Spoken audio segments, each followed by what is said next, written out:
Hope everyone's doing well. Good afternoon, everybody. Welcome to the Ways and Means Committee. Today's the Wednesday, February 24th. We have 10 bills on our hearing today, all in the area of education policy. I just want to make sure that people realize that House Bill 1026 from Delegate Wells was withdrawn. So there is no hearing today because the sponsor withdrew that bill.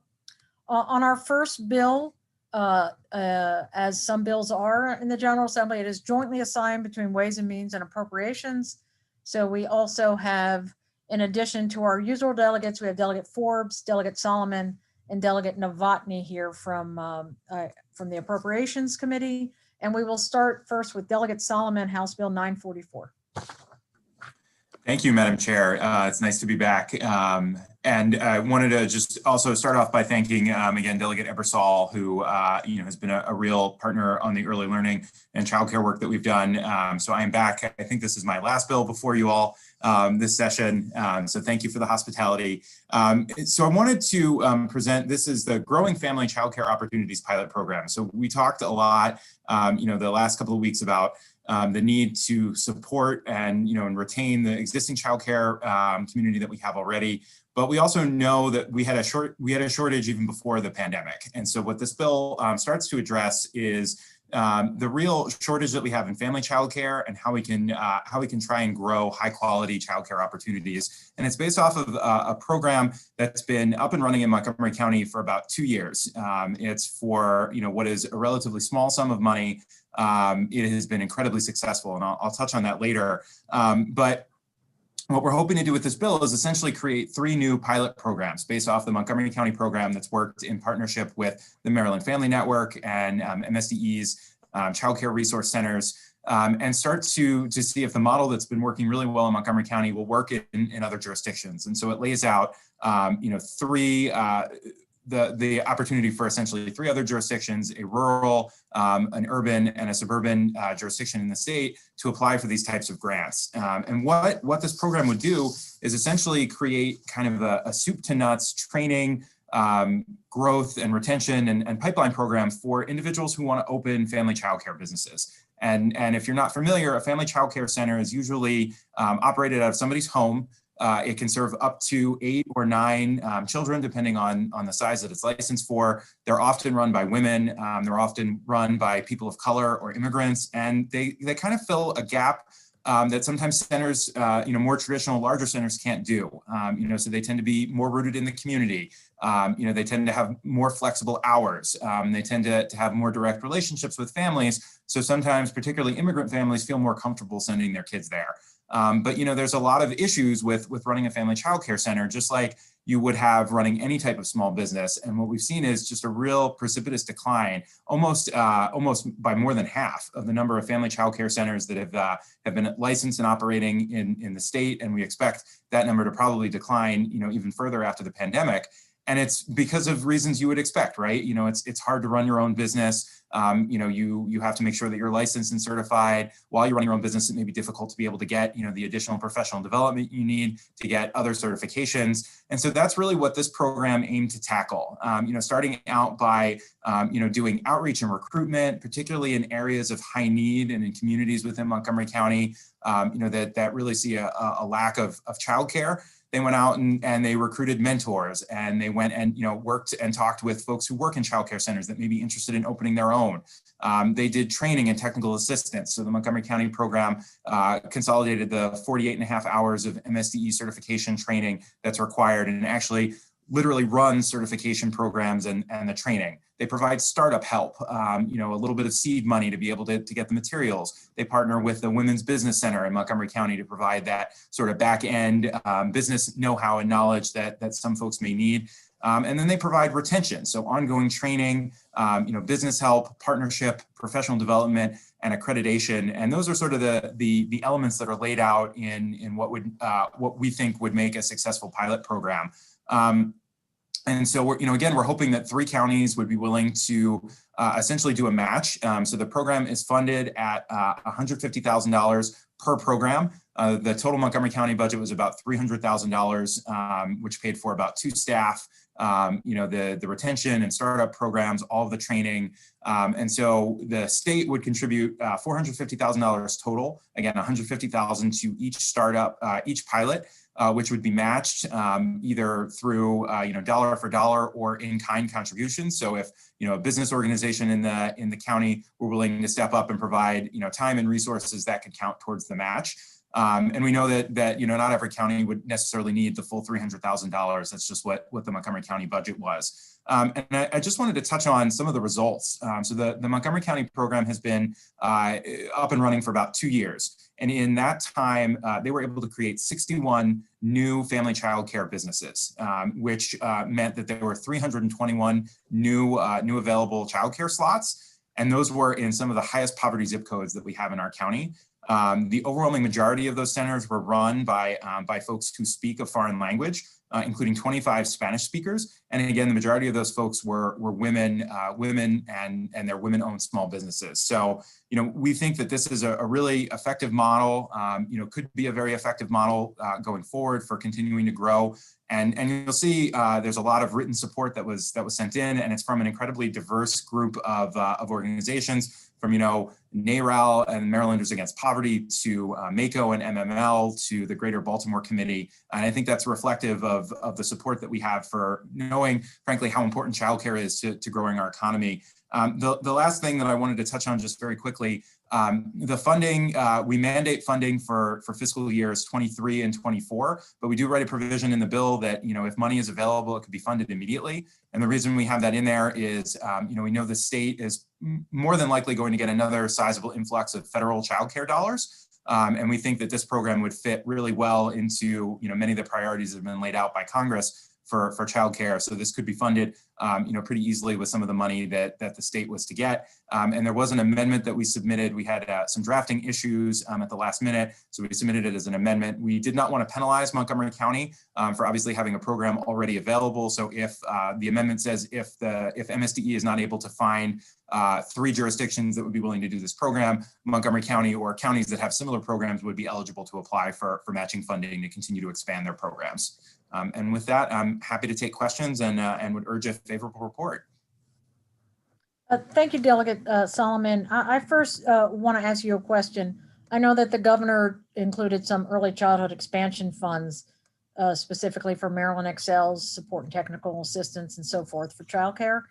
How does that funding interact in any way with what you're seeking to do with this bill? That's a great question. I see Laura Wildryer from MFN nodding her head. She might know more specifics. I mean, I think this would dovetail perfectly with it. Again, the money that the governor has laid out, the parameters for it are really flexible, and we know, MSDE has sort of taken some of the additional federal funding and kind of set it aside for additional childcare expansion. That they're looking to roll out later on. So we think this would fit perfectly with that. All right, thank you. Delegate Wilkins has a question. Thank you, Madam Chair, and thank you, Delegate Solomon, for bringing this bill. I think this is a great bill, and we've seen it work in Montgomery County, so it sounds like a great idea to roll it out. I just wanted to ask more about the eligibility. So it sounds like this is for the centers only. This is not something that family childcare providers would be able to benefit from. Could you just confirm? And also, I just wanted to get a sense on if you've had any conversations with the family facilities and if there are any particular needs and things like that that we should be thinking about for the family childcare providers. Yeah, Delegate Wilkins, thank you for the question. And I apologize, maybe I wasn't clear enough at the beginning. So this is actually all about growing family childcare centers. Okay, family, not center. Yeah. Okay, I got it flipped. Yeah. Okay, thank you. All right, thank you. Any other questions for Delegate Solomon? All right, we'll take the first person signed up, Laura Wildryer. Good afternoon. Thank you, Madam Chair and committee members, for the chance to support House Bill 944. I'm Laura Wildryer, Executive Director of Maryland Family Network, and we are a statewide nonprofit organization and the leading voice for and champion for young children and their families and caregivers, which includes childcare providers. And we are here to urge a favorable report on House Bill 944. Go FCC, the program on which this legislation has been based, is run out of the Childcare Resource Center in Montgomery County, and MFN runs the statewide network of childcare resource centers with funding from MSDE. And I say that because we have a good statewide purview on efforts at the local level that are worthy of replication and expansion. And that is what we are here to advocate for today. As Delegate Solomon said, the pandemic has decimated an industry that was working on razor-thin margins even before COVID-19. And childcare is essential to the healthy development of our youngest Marylanders. And in the last year, I think most people have realized it is also essential to keeping parents working and supporting a thriving economy.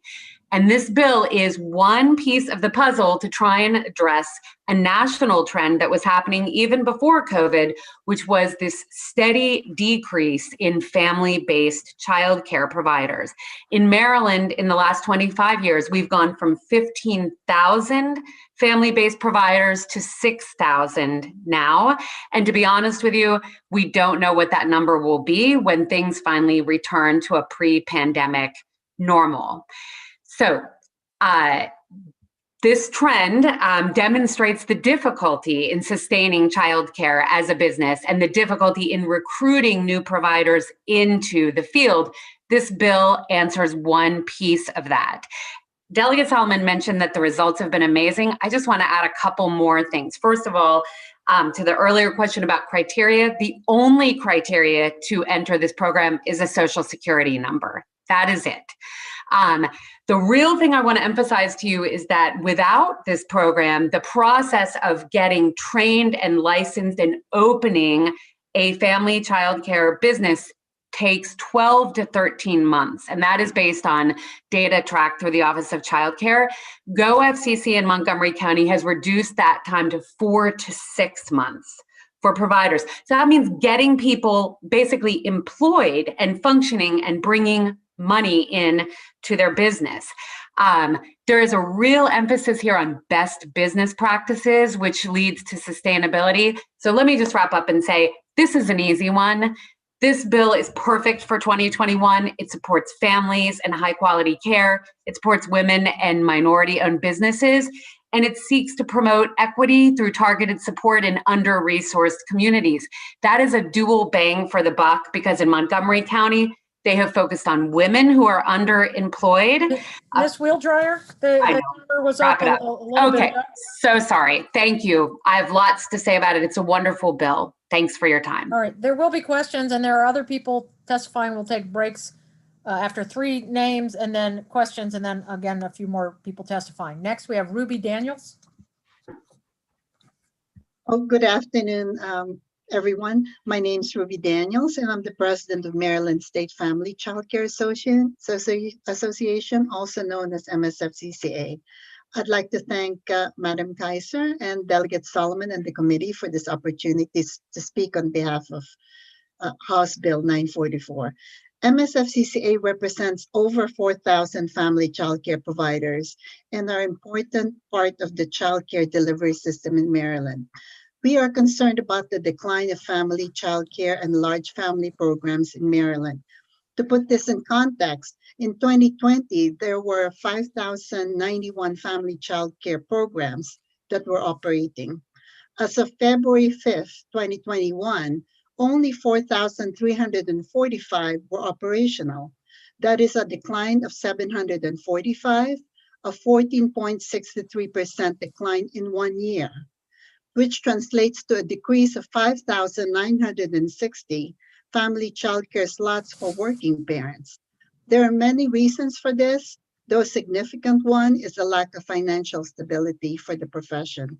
House Bill 944 will provide grant funding to local jurisdiction for a 2-year pilot program to help establish quality family childcare and large group family childcare in specific areas to provide equitable access to high quality programs.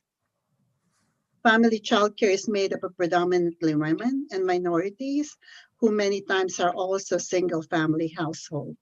Maryland is a leader in early care and education policy, and giving House Bill 944 a favorable vote will begin the process of saving an industry that is vitally important to our families, our children, and our economy. Thank you so much. It's short and sweet. Appreciate your time. Yes, and thank you. And we next have Beth Myers. Hi, my name is Beth Myers, and I'm with SEIU Local 500. We are the collective bargaining unit for family childcare providers in the state of Maryland that participate in the Childcare Scholarship Program. So both Laura and Ruby did an excellent job of talking about the problems that are facing the family childcare industry. I do also want to mention that this is has a huge impact on working families and not just family childcare providers. We know we represent support service staff in Montgomery County's public schools. One of the things we're hearing is people can't go back to school because they can't find childcare. And we know this is a huge issue for women. And family childcare providers do provide that service are very important, particularly in communities of color and rural communities. We know, and we've learned particularly over the last year, that family childcare providers also provide a safe space for children who may have immune disorders, who may be premature, and who need to be around less people in their care. So it's really vital that we invest in the family childcare industry. The other piece of this that's very important is we all need help on the things that we're not experts on. Family childcare providers are amazing educators. They're in this industry because they understand how to educate children. But that doesn't mean you necessarily know how to be an accountant or a lawyer, or how to make sure that you meet the regulations of the fire chief. And so this program is a vital program for giving these really great teachers the support they need to have a successful business, because we know and statistics show that they are very successful as educators. So I'm urging you all to support House Bill 944 because we believe it will help our providers do the work that they're meant to do, which is educate children and give them the support on all of the other regulatory things that are great, but maybe aren't in their bailiwick. So this is a great program. We're very proud to support it, and we ask you all to do the same. Thank you. And thank you, Ms. Myers. Questions for the first three witnesses? We have Delegate Hornburger. Thank you, Madam Chair, and this can be answered by the sponsor or any of the panel there. I'm trying to reconcile what was said with the language that's in the bill, and there's a couple shalls in here. One shall is the areas they're described as urban, suburban, or a child care licensing region in the rural Maryland. Could all three of those areas very well be defined as a place in Montgomery County? No, thank you for the question, Delegate Hornburger. We worked with drafting, and certainly, if that needs to be tweaked a little bit more, based on sort of the way that counties are broken up, we wanted to show that this program could work in multiple jurisdictions. It's not meant to be for Montgomery County, and the reason why the rural piece is listed as a service area is because we know that multiple counties are served in different parts of the state by one resource center in more rural areas. So if a couple of counties wanted to go in together, because there may not be enough capacity in just one rural county, we wanted to be able to provide that flexibility. But it's meant to be suburban counties, urban centers within an urban county, ostensibly more than likely Baltimore City, and then a rural jurisdiction as well. Okay, and then the second question is, let's say that this is wildly successful, which we all hope it is, and there's other jurisdictions that exceed the amount of funding that's there. Is it first come, first serve? How, you've got a cap on the dollar amount, so how are we going to disperse those funds? Yeah, I mean, that would be a great problem to have, and we would certainly go into additional language in there to provide flexibility for MSCE, if they wanted to expand the program. We're hoping we get the 3, assuming we're even able to get the bill through. But I would be more than happy to include something in there to provide flexibility to expand this if more counties wanted to take advantage of it. Okay, thank you, Madam Chair. Thank you. If there's no other questions, I'll call up the next people. We first have Shiny John. Welcome. Good afternoon. My name is Shiny John. I am regulated family childcare provider located in Silver Spring. I'm currently published at level 3 in Maryland's quality rating and improving system excels. and in the Maryland Childcare Credentials, I'm currently at level 4. I'm pursuing the National Accreditation for Family Childcare through the guidance of the Resources and Referral Center and providing support with an accredited mentor. Due to COVID-19, I have no children enrolled in my program. However, I continue marketing my program and updating my information in Locate. The Montgomery Childcare Resources and Referral Center provided me with a roadmap detailing the training requirements to obtain my registration to operate my business in childcare. The trainings were offered twice a week during the evenings at their location. I was provided technical support throughout this process, from reviewing the paperwork before submitting it to the Office of Childcare to the pre-visit, to assist me with accommodating the learning environment. Before the licensing specialist scheduled a site visit, the Resources and Referral Center had reviewed my paperwork, guided me with the fire inspections, fingerprinting, medical reports, and notarizing forms. Technical assistance was provided in developing my contract and parent book, including all my policies and practices. I was provided with excellent resources from Maryland State Department of Education website, contacted the Women Business Center, and had a one-on-one meeting to formalize my business.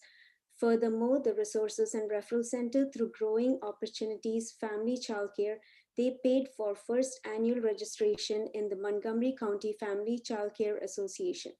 I'm in an improvement path, pursuing higher levels of education that will enable me to deliver an equitable quality childcare program to all children in Montgomery County. Thank you.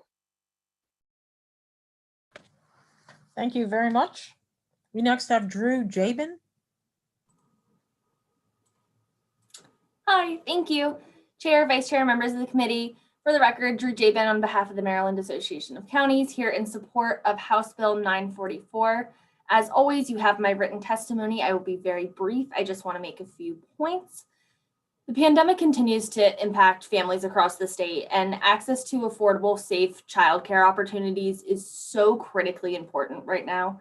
House Bill 944 would provide a fair, welcome framework to kind of expand access to grants for local jurisdictions or these licensing regions in order to support and or establish more childcare providers. So we definitely appreciate the flexibility in the bill and the option for counties to participate in the pilot program. Counties definitely prioritize providing for the health and well-being of children in the community. And this bill simply creates a new funding resource to encourage quality, affordable, and accessible childcare across the state. So accordingly, MACO requests a favorable report on House Bill 944. Thank you. Thank you, and thank you both who just spoke. Are there any other questions or any questions for the two who just testified? All right, seeing no questions, we're done with the hearing on House Bill 944. Thank you, Delegate Solomon, for joining us, as well as Delegate Forbes, Delegate Novotny, coming from Appropriations. Our next bill is Bill 988. I'm sorry, 998. Good afternoon. First and foremost, this is not a false background. This is real. I get that question all the time. That's actually my wall. So once again, thank you for giving me the opportunity. Chairman Kaiser, Vice Chair Washington, members of the committee. For the record, my name is Delegate Mike Griffith, and I'm requesting a favorable report on House Bill 998. For almost an entire year now, our students have not had in-person learning and related services. Students across the state have had various levels of success managing the virtual environment. One group I feel we can all agree upon that has been negatively impacted is our most at-risk students. What we're trying to accomplish with this bill is to ensure that these vulnerable students have the access to services and education that they desperately need. I, of course, fully support local control. However, this year, I fear we've had too much inconsistency in how we've supported our most vulnerable students, and we need equality. This bill would mandate that County Board of Education provide in-person learning and services to groups of individuals, including students with disabilities. I want to point out families and students that opt in-person services. So students with disabilities, English language learners, foster care students, homeless youth, low-income students, students whose parents are active military, and students with temporary immigrant status.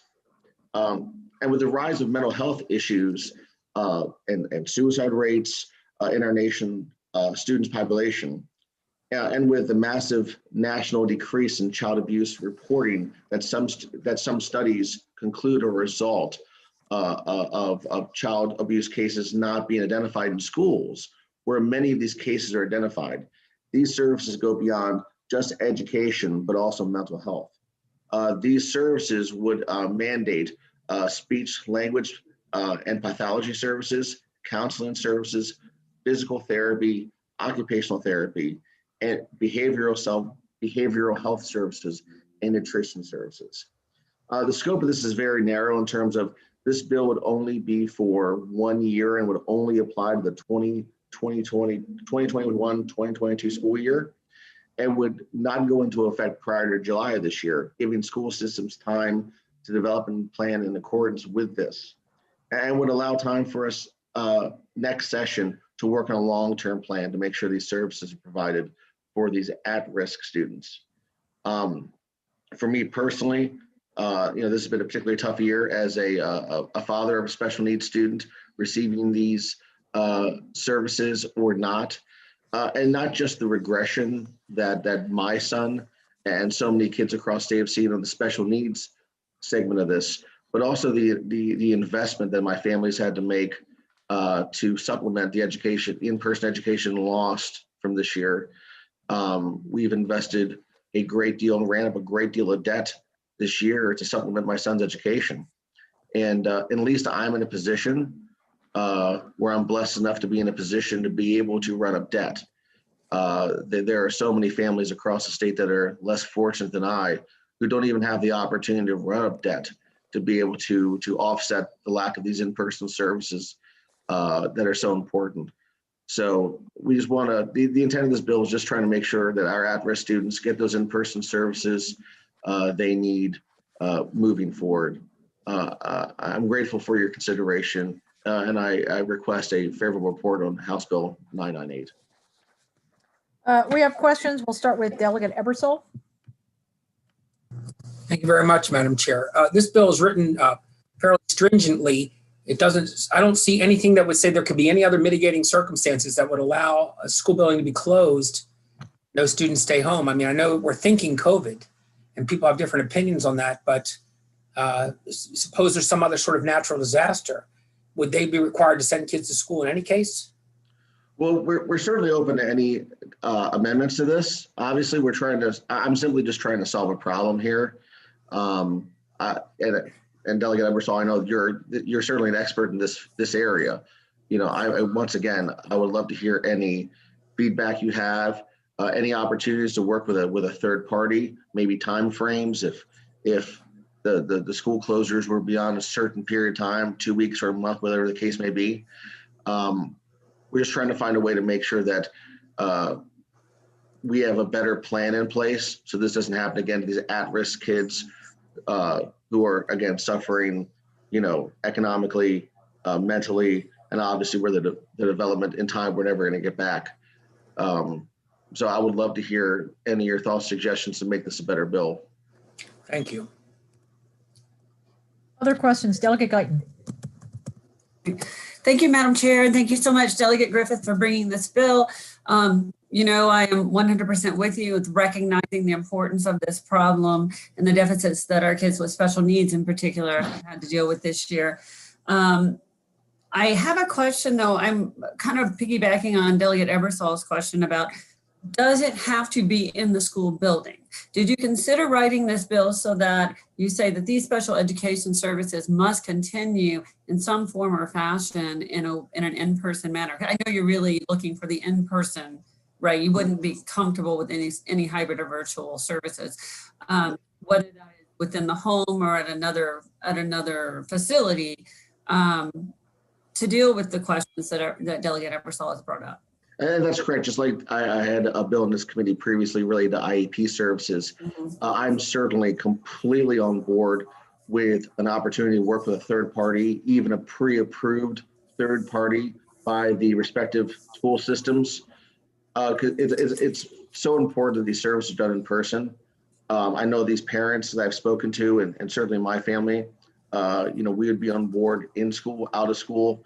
Like in my case, we use a third-party provider here locally to pay for those services, and then we have actually paid for those services out of pocket. So an amendment that would either that would extend this to a third-party pre-approved partner, I would certainly be very much on board with that. I'm sure, may I ask one Families follow-up? would be too. Sure, yes, please. Please do. Okay, thank you, Delegate Griffin. The services that you're describing right now, where you're actually paying as a family, and I know a lot of our families are doing this now, if they're able to have somebody come in and work with your child, your son. Is that something that you can be reimbursed for through the school system, or is that not possible in most cases? Right now, no, because the services are being offered virtually. And we are also taking advantage of the virtual learning, but in my son's situation, he's not seeing a person, he's seeing a screen. And and listen, the schools are doing all they can under the restrictions they're under. So I'm not holding them at fault. And neither are the families I've spoken with about this. But it's to him, it's just another screen. So we've had to, again, pay out of pocket to go to a third party where he actually goes to every single day in the afternoon to get those in-person services that we haven't been able to do. So for us, the school system would not reimburse us for that. It is straight out of pocket, because how they've defined it to us is that because they are attempting to provide virtual services, that checks the box, unfortunately. All right, thank you so much for bringing this bill and for being so focused on the needs of these kids. Thank you, Delegate. All right, thank you, Delegate Guyton. We do have one person signed up in favor, Stacy Onazuk.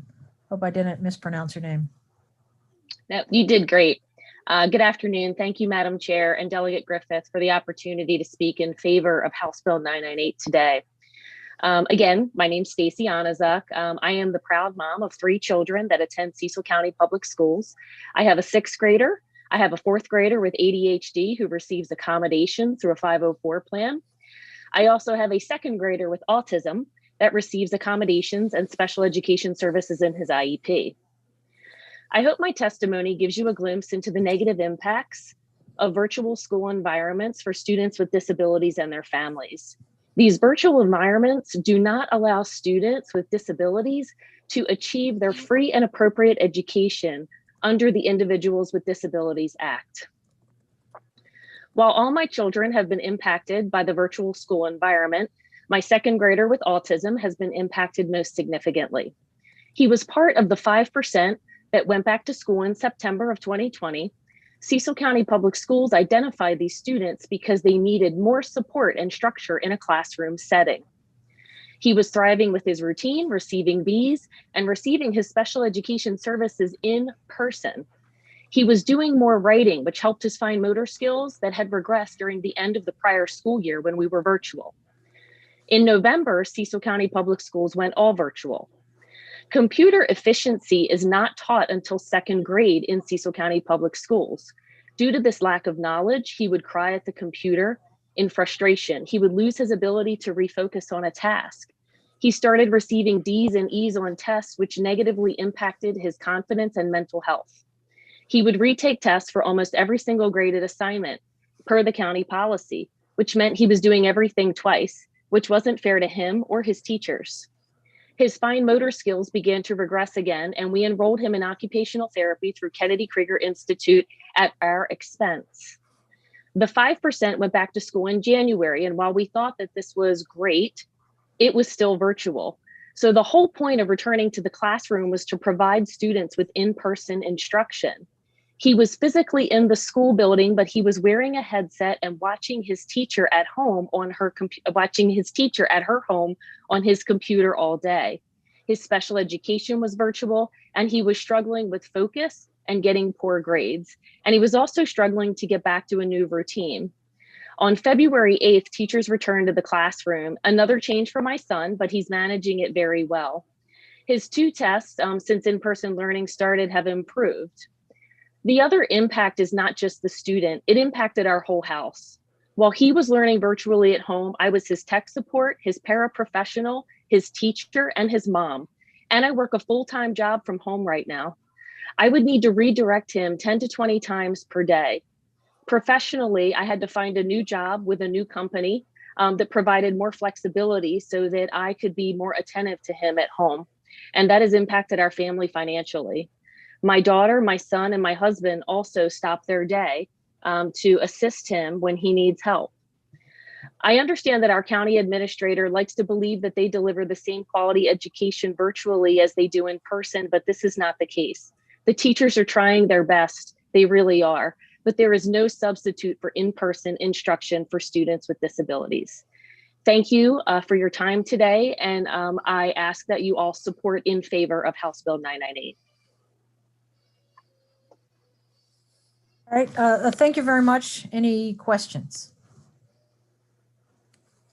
All right, seeing no questions, we have also John Williams signed up in opposition to the bill. Mr. Williams? Madam Chair, members of the committee, John Williams, representing the Maryland Association of Boards of Education, here today testifying in opposition to House Bill 998. Certainly appreciate the intent of this legislation to promote in-person learning, particularly for students with the highest needs for that direct in-person live synchronous instruction. It's a wonderful list of students for whom the bill sponsor wants us to meet what we believe to be an unrealistic and overly prescriptive set of demands, that we provide in-person instruction each day to all of these students, which includes virtually all students living in poverty with economic disadvantage, in Title I schools, and students receiving special education and disability services. But it also gives the parents the absolute discretion to choose whether to do so or to remain 100% virtual, or to obtain their students' instruction through a hybrid approach. And that is not something we would want to have imposed on us for the coming school year. We anticipate, not just in a fingers crossed point of view, but based on the rollout of vaccinations and every indication from the Biden administration and the actions that local school systems are taking, that we will be able to provide the vast majority of our instruction in person in the coming school year, and do not foresee the need to provide the opportunity for parents to opt out of that in-person instruction in favor of remote or virtual learning. Certainly not the intended outcome of this legislation, which is to promote in-person learning, but something that we would raise as a serious concern with the way the bill is structured. And so, not only because we advocate for local board governance and control over matters of enrollment and instruction and the superintendent's educational leadership in determining what's best feasible for the school system to administer, but for the other reasons I've outlined, we request an unfavorable report on this bill. Thank you. Thank you, Mr. Williams. We do have one question. Delegate Hornburger. Thank you, Madam Chair. And this question is really for both the sponsor and Mr. Williams. I think we can all agree that there's been a significant decrease in the grade levels of the students across the board, but even probably more so focused in this cohort that the bill sponsor just described. We still haven't received clear direction on whether there's going to be a hold harmless for these students who have gotten worse grades, not because of the parent or the child or them holding up their end of the bargain, but because of the school's inability to hold up their end of the IEP. So I'm wondering if you could speak to that, because it seems to me the goal of this bill is to keep the students at an educational par level that they had before. Madam Chair, am I allowed to respond to that? I know I'm not on the panel. Thank you, Madam Chair. And I appreciate the question, Delegate Hornberger. as far as a hold harmless, I think that's a different conversation. But regards to this legislation, and I appreciate Mr. Williams' concerns about the legislation, and certainly how it's worded is important. I'm certainly wide open to wording it the right way. What I'm concerned about with this, is we don't have guarantees we'd be open in the fall. We certainly are on track. We're hopeful, but with other variants and various situations, and we just don't know it factually. So I wanted us to try to put in a stopgap to allow families who, again, the intent's not for people to opt out, but if schools are closed and we are in a heightened posture with our COVID response and families feel unsafe, I don't want to compel anybody to be put into an unsafe situation. That's why we have the language that way, but I would certainly be willing to modify the language anyway to provide that. One last thing I'd like to chime in. When we're talking about the investment that families have made in terms of running up debt, we're not talking a couple $100. We're talking, in some cases, mid 5 figures is what some of us have had to run up in debt to offset this. So we're trying to protect these low-income families, some who are running up debt, to be able to offset this, and many of these families, unfortunately, who are unable to even run up the debt to offset this vital education, make sure their kids are going to fall behind. So again, I'm willing to work with anybody to make this a better bill, to make sure that the technicalities in the language are fixed and it actually fulfills its intention. So thank you for the question, Delegate. All right, Yeah, thank you. Any Mr. other Williams, if Mr. question? Williams could speak to the hold harmless on the grades. Delegate, I do not have an answer for you on that subject. The state board and MABE have not discussed the grading policy requirements that have kind of recently been imposed on us at the state level in terms of reporting our grading policies to MSDE and having them review and approve those grading policies. I think that's going to be the context in which this is discussed going forward as we develop the individualized student ramifications of education loss and recovery, and something I think it's a really important issue to raise, and one that has not been discussed to my knowledge. Okay, thank you, Madam Chair. Thank you, Delegate Hornberger. Are there any other questions? All right, thank you all very much. We are done with the hearing on House Bill 998. We're moving on to Delegate Riley's bill, House Bill 1096. Okay. Thank you, Madam Chair, and Ways and Means Committee members. I always look forward to coming back in front of Ways and Means Committee. For the record, I am Delegate Teresa Riley from District 35B, here to introduce HB 1096, Public Schools School Psychologist Recruitment Program. School psychologists partner with families, teachers, school administrators, and other educational professionals to create a safe, healthy, and supportive learning environment that strengthen connections between the home, school, and the community.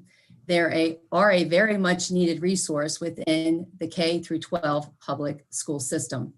This bill addresses one of the suggested recommendations by our local school superintendents in a report mandated by the passage in 2019 of HB 844, School Psychologist Bill. The Ways and Means Committee received this report in July of 2020 and December of 2020.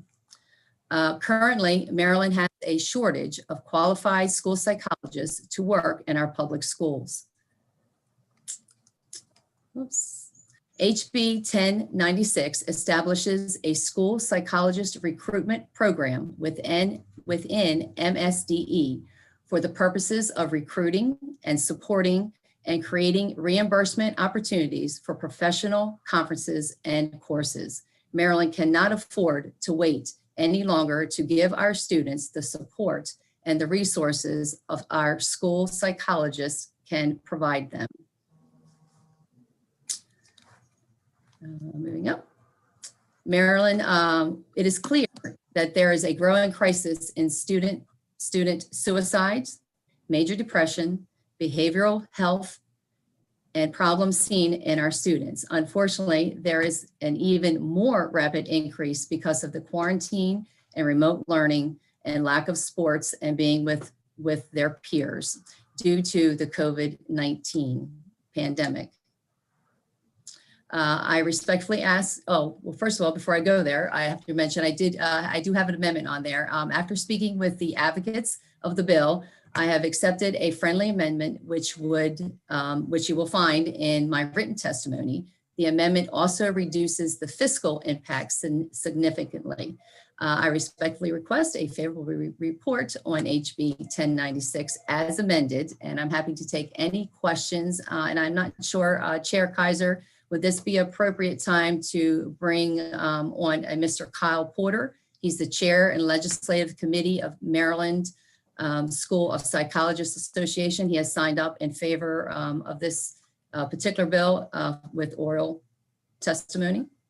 Delegate Riley, as you know, we take questions for the sponsor first before we go on to, All right. That's to the others. So are there any questions for Delegate Riley? All right, seeing none, we have Kyle Potter. Thank you, Mr. Potter. Thank you, Madam Chair, members of the committee, and Delegate Riley. Thank you for having me today. I'm Dr. Kyle Potter. I'm a school psychologist and the legislative chair for the Maryland School Psychologists Association. We're a professional organization that represents about 500 school psychologists across Maryland.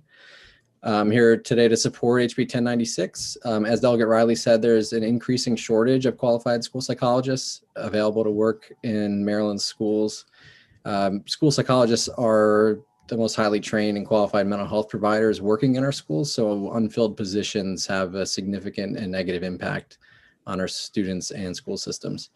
This bill helps to address the issue by supporting the recruitment and retention of qualified school psychologists, which is a big issue that MSPA and our national affiliate NASP have been working on for years, especially as it relates to recruiting new professionals from underrepresented groups. We feel that this bill complements that work. I would like to thank Delegate Riley for working with us on amending the bill to better reflect the certification of school psychologists in Maryland. And just before I wrap up, just a comment on the fiscal and policy analysis. MSDE currently has an existing PIN, the Chief of School Safety and Climate and School Psychological Services. The position's been vacant for almost 2 years now, primarily because of a mismatch between a relatively low salary and relatively high required qualifications. We reached out to MSDE in October and received a response in November that the position currently isn't posted due to a hiring freeze. But since that position supports school psychological services across the state, we believe that the requirements in the bill could be managed by MSDE if and when they fill that existing position, which would eliminate the need for the new position outlined in the analysis and the associated increase in costs. With that, thank you again for your time. I'd urge a favorable report. Thank you, Mr. Potter. Any questions? All right. Thank you both very much. Thank you, Delegate Riley. Good to. Thank you. We will move on to our fourth bill, House Bill 1104, Delegate Weibel. Can you hear me? We can hear you. Awesome. That's much better than yesterday then. Good to see you all, Madam Chair, Vice Chair Washington, and honorable members of the Ways and Means Committee. I'm pleased to present House Bill 1104, which is the feasibility study for development of a statewide virtual school. There are many situations that can give rise to the need for virtual instruction, and not just during the current pandemic. Situations necessitating the need include geographic, illness, injury, bullying, or other mental, physical, or emotional needs of our youth. During the pandemic, as probably many of you, heard from many parents concerning the quality of the current instruction, and it varied widely across faculty, across schools, across the systems, and across the state. So the need for a statewide, standardized, top-notch virtual school is evident. This bill directs the Maryland State Department of Education to conduct a feasibility study for development, establishment, and operation of a statewide virtual school for primary and secondary education. In addition to the obvious benefits of a statewide approach, there should also be cost savings due to economies of scale in developing one statewide virtual model rather than multiple jurisdictions duplicating those efforts. I ask you to help me in developing a world-class virtual experience for our Maryland school students, and I ask you for a favorable report on House Bill 1104. Thank you. Thank you, Delegate Weibel. Are there any questions? All right, thank you, Delegate. Thank there you. don't seem to be any questions, and no one signed up to testify. The next bill we have is Delegate Fisher, House Bill 1158. Thank you, Madam Chair and members of the committee. For the record, my name is Delegate Mark N. Fisher, representing Calvert County. I have before you House Bill 1158 entitled Calvert County Training on the 1776 Report Referendum. The bill requires the Calvert County Public School Superintendent, members of the Calvert County Board of Education, and public school teachers in Calvert County and administrators to receive annual training that reflects the findings of the 1776 report. The Calvert County Commissioners must identify and select the entities to provide the required training. The training requirement is subject to a referendum of the qualified voters of and in Calvert County only at the November 22 general election and will take effect January 1 of 2023 should it pass. That is effectively the bill. I do have a video, Madam Chair, that I would like to share, so I would require you guys to allow me to share a screen. Delegate Fisher, we, as you may have asked the office already, we don't do that for these purposes. You can certainly email it to everyone's office to make sure that they get a chance to see it. So we don't allow that because of COVID, or is just not allowed? Just not something we do. We've said it, we have not shared screen for anyone else. So that's been our standard. Okay, we do that in ECM. That's why I asked. I didn't realize that was a thing in Ways and Means. Okay, so the question some might ask is, well, why is this bill necessary? First of all, it's a local privilege bill, which of course seems to be a big issue this particular session. But notwithstanding that, I've had literally, folks, scores of teachers in Calvert County reach out to me directly about some of the latest training documents and materials that they have received. And they are terrified of losing their jobs. So they've done so anonymously, and I actually have the documents. And I would like to read some of the things in those documents. One says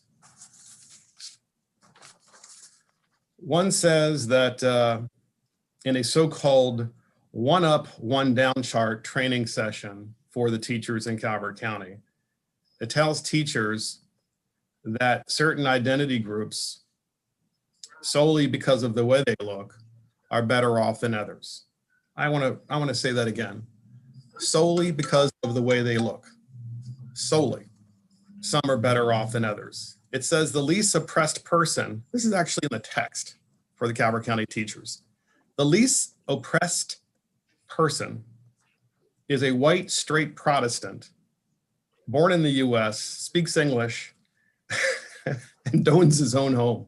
I mean, it's just absurd. It's absurd. And this is the kind of nonsense that's being taught to in training courses to the Calvert County teachers, and it's required. And as I said, the teachers are sending this stuff to me constantly, actually on a daily basis. And since this bill was introduced, I got to tell you, I have, you folks on the left have lost the Calvert County teachers. You haven't lost the teachers union, but you've lost the teachers over this issue because they're teachers, they're educators, and they don't judge people by identity.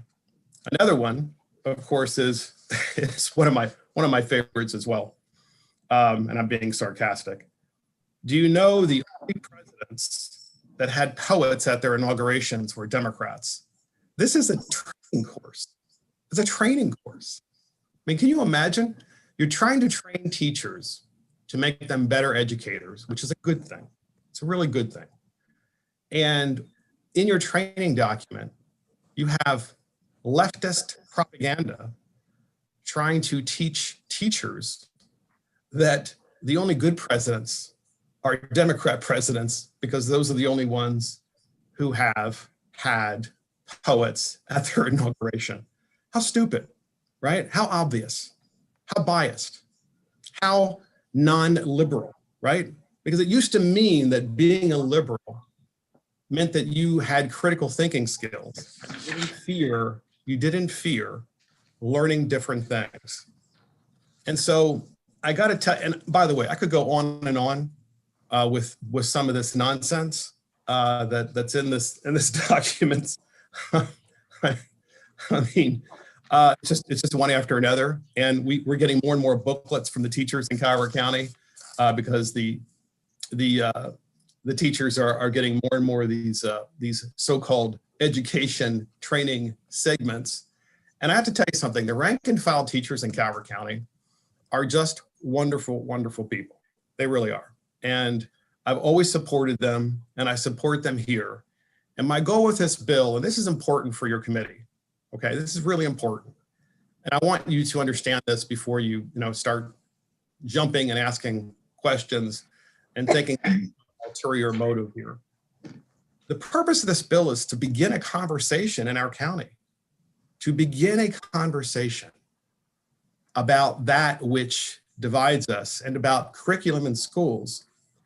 Because of Zoom, parents know what the curriculum is and they're paying attention and they don't like some of what they're seeing. Now, notwithstanding the fact that they don't like Zoom at all because the children aren't learning properly with Zoom, and clearly they're not, and that's not the fault of the teachers, by the way. It's the fault of the teachers union and boards of education across the state who are bought and paid for by the teachers union. We all know that, which is why the students aren't back in school. But the issue is that we want this referendum in Cuyahoga County because it'll give us an entire year and a half to have a conversation about what's happening in our schools, what the teachers are being required to do, and whether or not we think it's a good idea moving forward. And also an honest conversation about our history. So please don't jump on me and say, you must not believe certain. Look, folks, I'm educated just like all of you. And I'm educated in history. I'm educated in international affairs. I'm educated in economics. I don't fear history. I don't fear the liberal arts in their classic sense, because that's the way I was educated. In other words, seeking the truth. I don't fear that. And I don't think the citizens of the county fear it either. Nonetheless, this bill only applies to Cuyahoga County because I think it would be a really great idea for all of us in Cuyahoga County to have this conversation moving forward. And I'll finish with this. I think identity politics is divisive. I think it's tearing our country apart. And we all know that that's the case. All of us elected officials know that that's the case because we see what has happened in the past year or so, maybe 2 years, maybe 3 years, maybe 4, maybe 10. And Charles Kessler of Claremont McKenna College wrote a terrific piece, and it was entitled America's Cold Civil War. And he talks about how identity politics are tearing our country apart because it's teaching our children to hate the country. And if we're teaching our children to hate their country, what kind of adults will they become?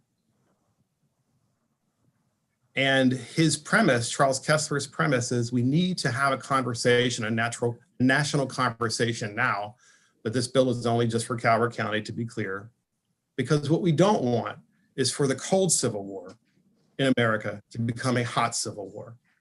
I don't want that either. I want a conversation. So with that, Madam Chair, I do appreciate you letting me go on. I wish I could have shown the video. Unfortunately, I cannot, but nonetheless, that is my testimony. All right, again, you can share that video with every member of the committee. Delegate Appreciate it. Smith with a question.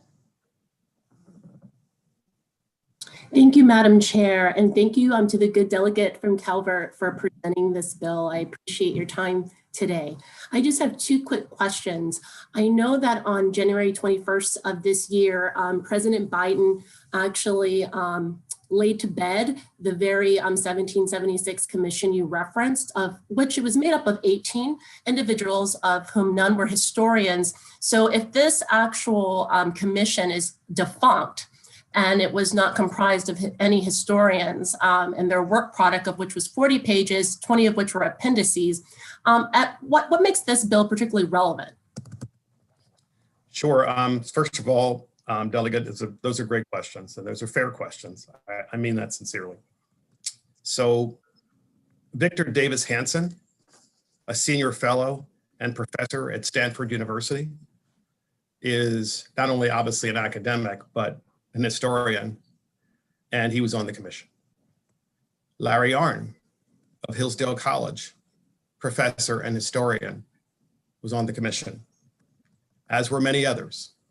And the fact of the matter is that the commission is continuing to meet and put together more findings and more recommendations, even though it was disbanded. So like all commissions, a former president or a past president can try to cancel it, because that's always part of the cancel culture, naturally, especially on the left. But they are continuing to meet. And I think that's a good thing. But I will tell you, this is important. I mean this sincerely. I've read the report, and I've also read a lot of reports that try to countervail it, because I don't fear reading all these different reports, and I don't fear bringing in more knowledge and trying to sift through it to try to get to the truth, because that is the classic liberal approach, which I actually support. So I hope that answers your question. I appreciate it. I just have one follow-up, Madam Chair. Yeah, please. Thank you. We may quibble about whether or not one is an educator equating to you being a professional historian, but putting that aside, one of the questions I have about the premise of the bill as it's presented in written form is that it's to promote a concept known as patriotic education. So that is presumably the outcome, to create a more patriotic citizenry. So when I think about videos that we can reflect upon personally, that many of us witnessed from January 6th, when we saw a mob of folks, not only descend upon law enforcement and injure them, but also upon, basically a global symbol of our democracy, chanting at the top of their lungs the very year that we're discussing right now, 1776. Would you say that is an example of the quality patriotic outcome that this particular set of training would yield? So I appreciate, once again, Delegate, I appreciate the question. We can all ask hit job questions, which is what this is. Obviously, and I will say it for the record, as I've said many times on my podcast, which I'm very proud of, that the so-called attack on the Capitol, which there clearly was an attack, was wrong and should never occur, ever, under any circumstances. And I actually anticipated the question, because it's a totally fair question. It is.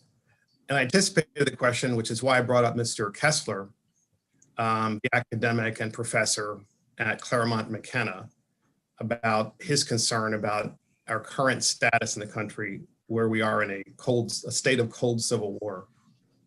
And I say that because it terrifies me, because that's not who I am or what I want to see happen. And I can't express to you enough, as a proud member of the Republican Party, but a critical thinker who wants to seek the truth, that we got to figure out a way to avoid that and have the conversation. All right, thank you. The next questions we have is from Delegate Patterson. Thank you, Madam Chair, and greetings, Delegate Fisher, my colleague from Maryland. In the report, or in your proposal that's cited, I'm concerned about the academic of our students. So the question I have is, Wherein the data in the 776 report, does it support that professional development of this nature has a positive impact on academic achievement of students? Sure. So and I'll repeat this. First of all, Delegate Patterson, it's always good to see you. my fellow Southern Marylander.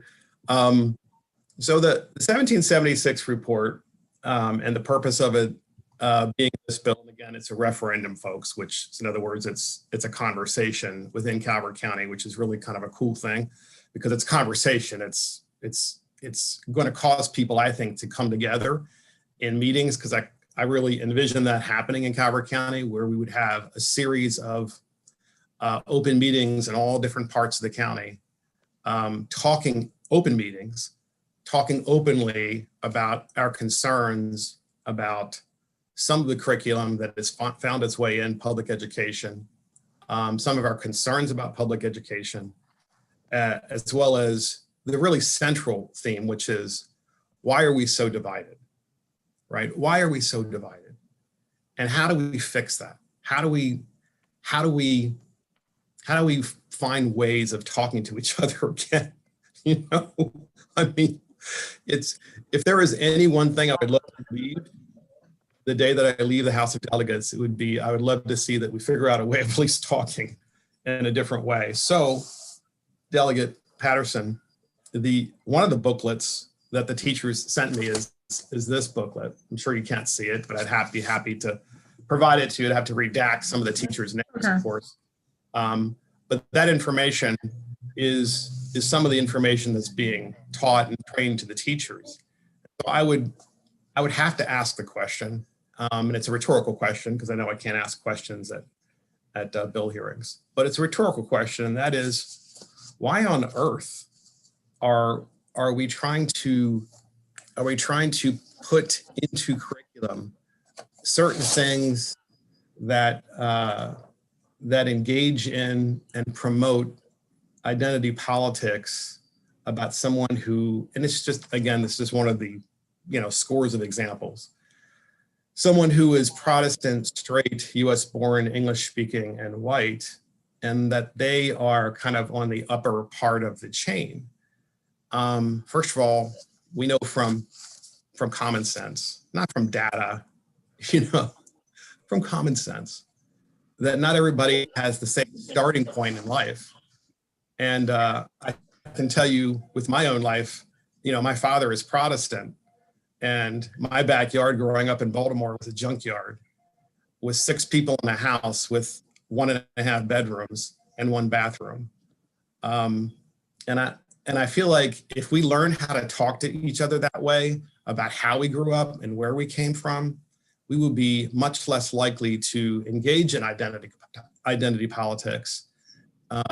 Namely, we would learn how to judge people on the content of their character and not the color of their skin. And I would really love to bring that back to public education. Thank you, Delegate. Okay, thank you. We do have some other questions. Delegate Rose? Thank you, Madam Chair, and thank you, Delegate Fisher, for the bill. You already answered actually one of my initial questions in response to bringing up the riots and trying to make that some sort of point. But however, do you envision this group within your county as working with your local curriculum folks and working within your local school boards as just a step moving forward? Is that basically what your plan is for this bill?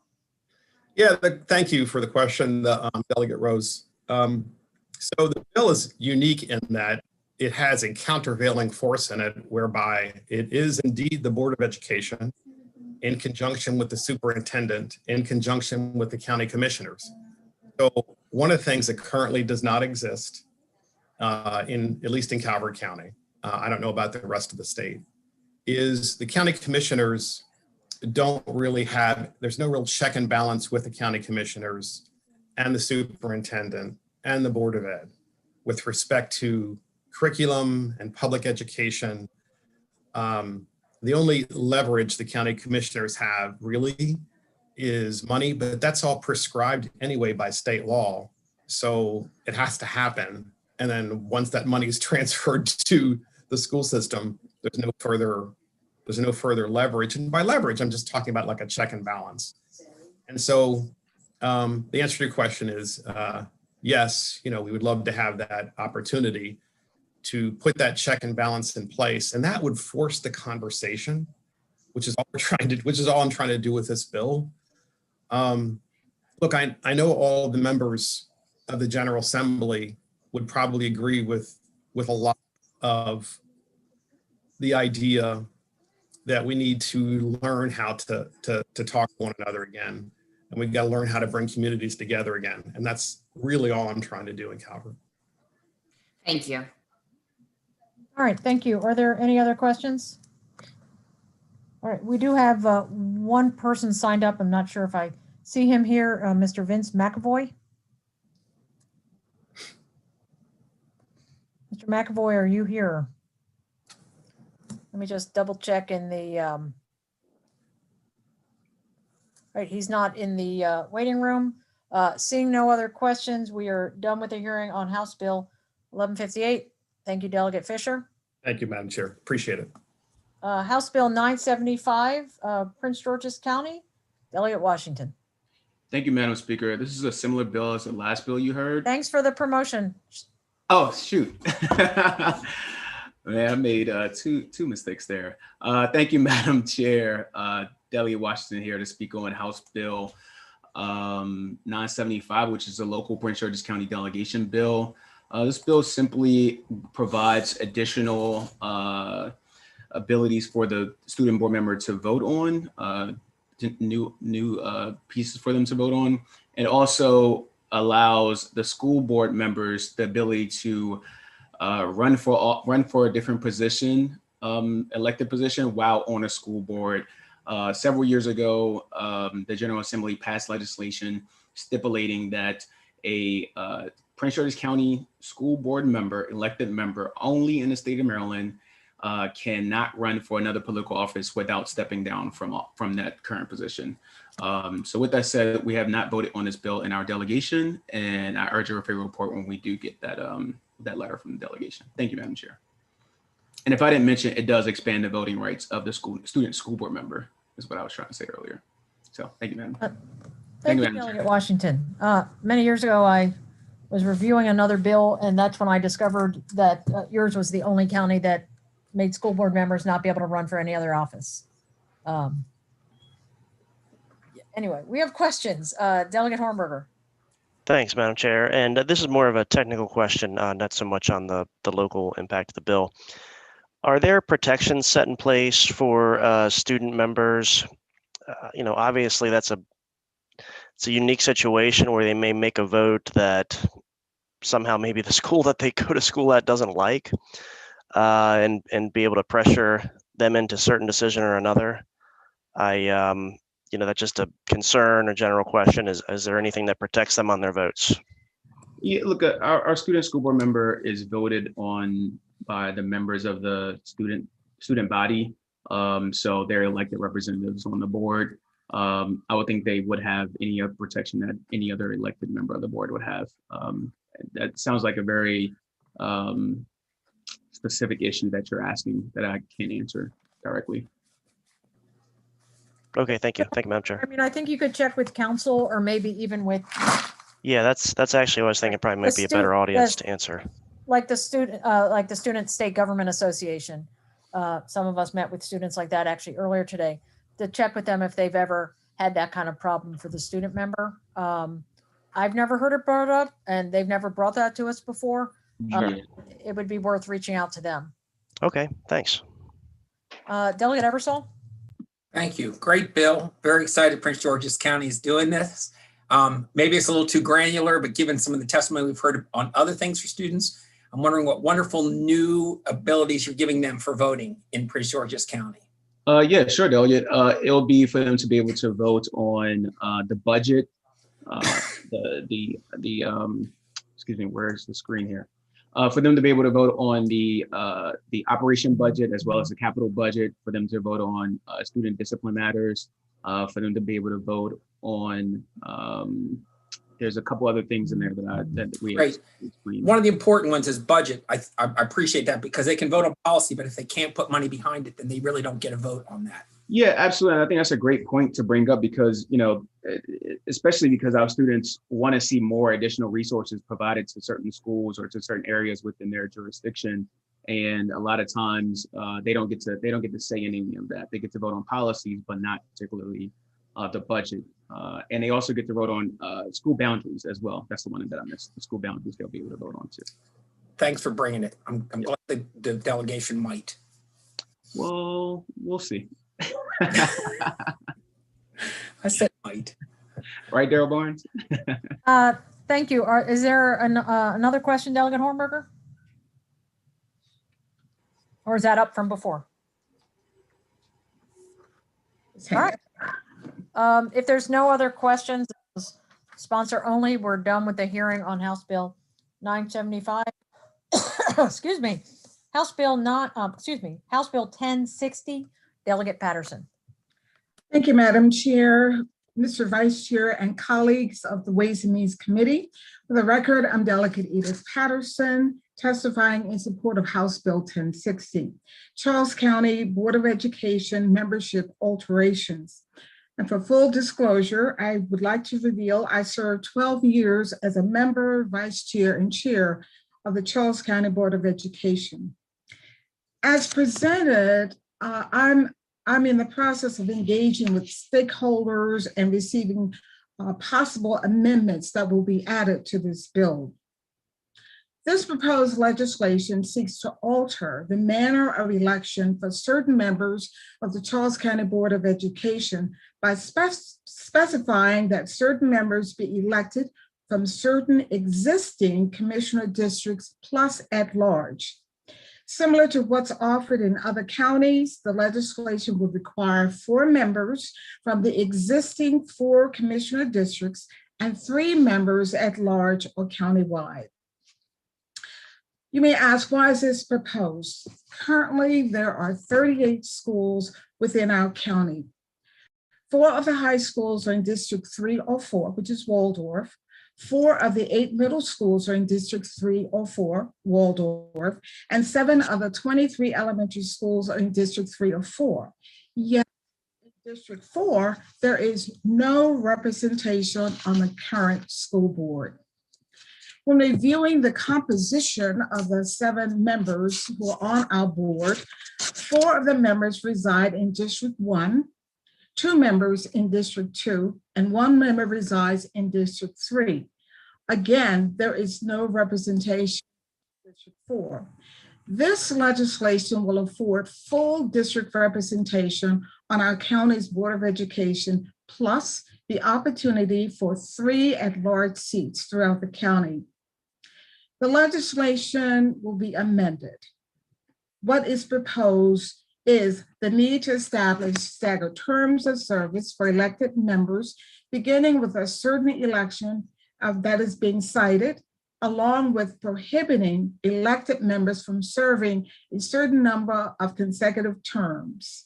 Note, I served 12 years, much too long. In essence, we're proposing term limits. There are members who have served nearly 20 years on this county Board of Education. Another has served 12 years. This proposal will address that regulation. Further, the bill proposes requiring vacancies to be filled by Board of Education members under certain circumstances, establishing a resident requirement for an individual appointed to fill a certain vacancy, requiring the Board of Education to interview an applicant for a certain vacancy on the Board of Education in a certain manner. We want to promote transparency. And lastly, requiring a student member of the Board of Education and an alternate to be selected by a certain entity and having voting rights that exclude matters pertaining to special education placement, collective bargaining, school openings and closing, student appeals, or personal matters. We believe with these measured restrictions, will not interfere with the confidentiality of board proceedings, but rather provide a voice from students' perspectives. Please note the testimony provided for your review from parents, students, and organizations. There is no fiscal impact for the county, and this proposed bill is supported by the Charles County delegation. Hence, we believe for the reasons cited, we're requesting a favorable report. Thank you, Delegate Patterson. Delegate Washington with a question? Thank you, Madam Chair. Delegate, you mentioned that thank you for this bill, and it seems similar to a bill that we just heard. I'm pretty sure just for a student member of the board. Can you just tell me in just a nutshell, what's the delegation supports this bill, right? Yes, they do. Okay. And what's the one driving factor in your opinion for this bill? Oh, certainly it deals with equity. There have been issues in certain parts or districts of the county where the desires and appeals from the community have largely been ignored. As a board member, I share with you, I served 12 years. We're there to represent all citizens in the county, but in actuality, that does not exist. And we feel that it's imperative that we have representation from all of our 4 districts. And again, that you will have representation at large from throughout the county. So by providing the districtmatic or the councilmatic status, we are doing just that with House Bill 1060. Thank you. Thank you, Delegate. Any other questions for Delegate Patterson? Delegate Hornburger. Thank you, Madam Chair. And obviously this is an important bill because we have the election coming up and also redistricting.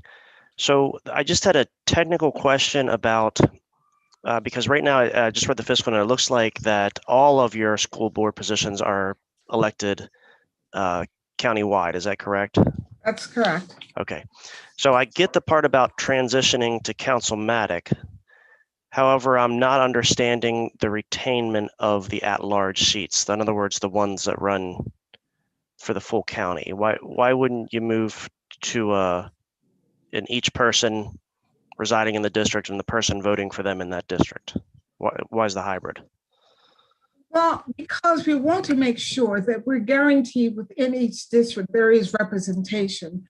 We also want, because of 4 districts, there are 7 members.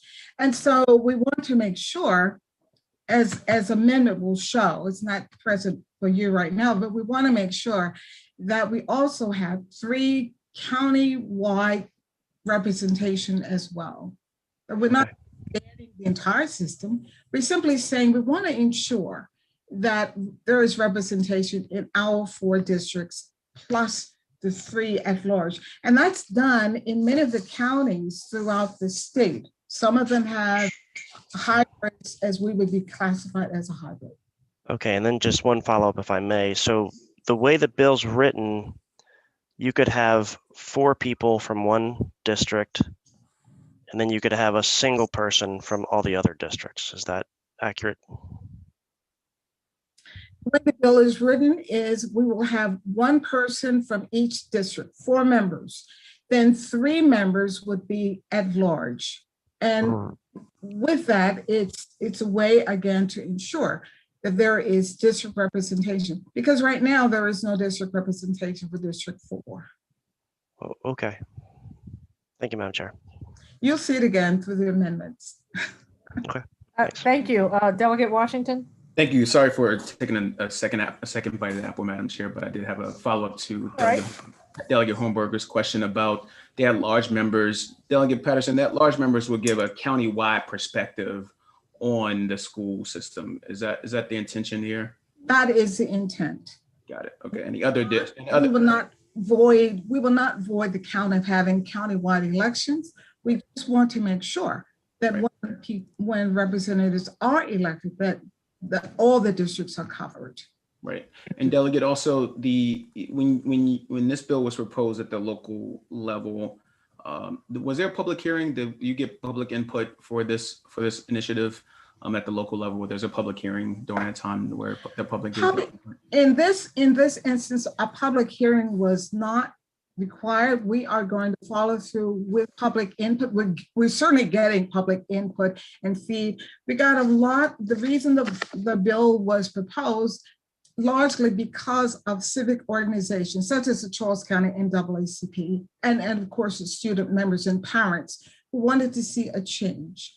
And so that will certainly be a factor when we modify and present further amendments. And so what you're saying is that there was a grassroots level of support for this piece of legislation. Absolutely, absolutely. Thank you. Thank you, Madam Chair. Thank you, Delegate. Any other questions for Delegate Patterson? All right, thank you. Seeing none, we next have House Bill 1062, Delegate Jones. Thank you, Chairwoman. Chair Kaiser, Vice Chair Washington, and members of the Ways and Means Committee, for the record, I am Delegate Dana Jones. I come before you today to introduce HB 1062, which codifies the recommendations outlined in the Student Data Privacy Council's 2020 report and creates a reporting requirement to increase transparency and accountability. The bill updates definitions based on the Council's recommendations to keep up with the current technological advancements. The bill also creates a reporting requirement for schools to ensure transparency in which digital tools are being used.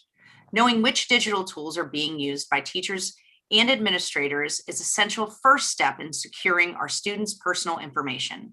It allows us to assess each provider's terms of use and privacy procedures and make sure that they are in compliance with Maryland's Student Data Privacy Act of 2015. This critical issue is a national priority which has been underscored by the pandemic.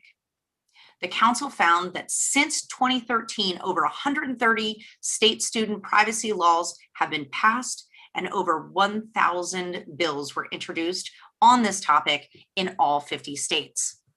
The bill also extends the Council for an additional 4 years to help implement the recommendations and continue to study the best practices for student data privacy protection. Protecting the personal information of our students, parents, teachers, and staff is a continually evolving issue. The COVID-19 pandemic obviously has only exacerbated student data privacy concerns as many schools make the switch to remote or hybrid learning environments. According to a national study by Learn Platform, on average, school districts have increased their ed tech tool usage in 2020 by nearly 90% from just the previous academic year. As teachers continue to utilize the new digital programs to enhance their lessons, it is essential that the companies providing these tools are taking reasonable precautions to protect sensitive data. I respectfully urge a favorable report on this bill. Thank you, Delegate. Anyone have any questions for Delegate Jones? All right, no one's asking you questions because people don't ask questions of Delegate Jones. They just don't realize there's 3 of you now. All right, seeing no questions, I will take the first person signed up. We have Michael Lohr. Hi, this is Michael. I work for Senator Lee, and obviously the chair knows this bill well. She's worked on this, passed the underlying law, created the work group, this council, which Senator Lee was appointed to. And just to verify what she had said when she passed this council, this is different from what the Cybersecurity Council does. This is different from what the Joint Committee does. And this was, I think, a really important endeavor. The work was pretty narrow in the charge, was to update some definitions, and you can see that reflected in the bill. I think there might be some people following me that can speak to that language. Comes through comparing the law to other states, making sure we're not allowing de-identified information to really have a backdoor where with a few steps you can't actually identify who that individual is.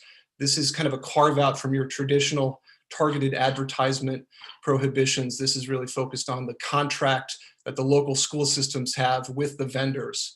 So just real quick, speaking to the reporting requirement, because that's actually outside of the recommendation of the council in the final report, but it was a provision that the joint committee supported. So we just tacked that on here in the sake of efficiency.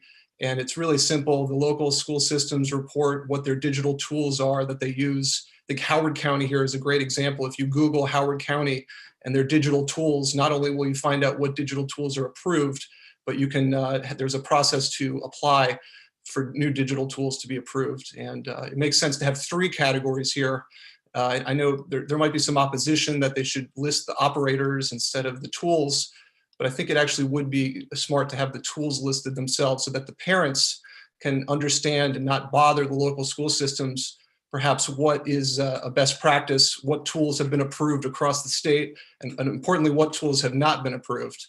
And there's some middle ground because some educators have tools that they use that might not be approved. So it might make sense to have 3 categories here, and I'm happy to answer any questions.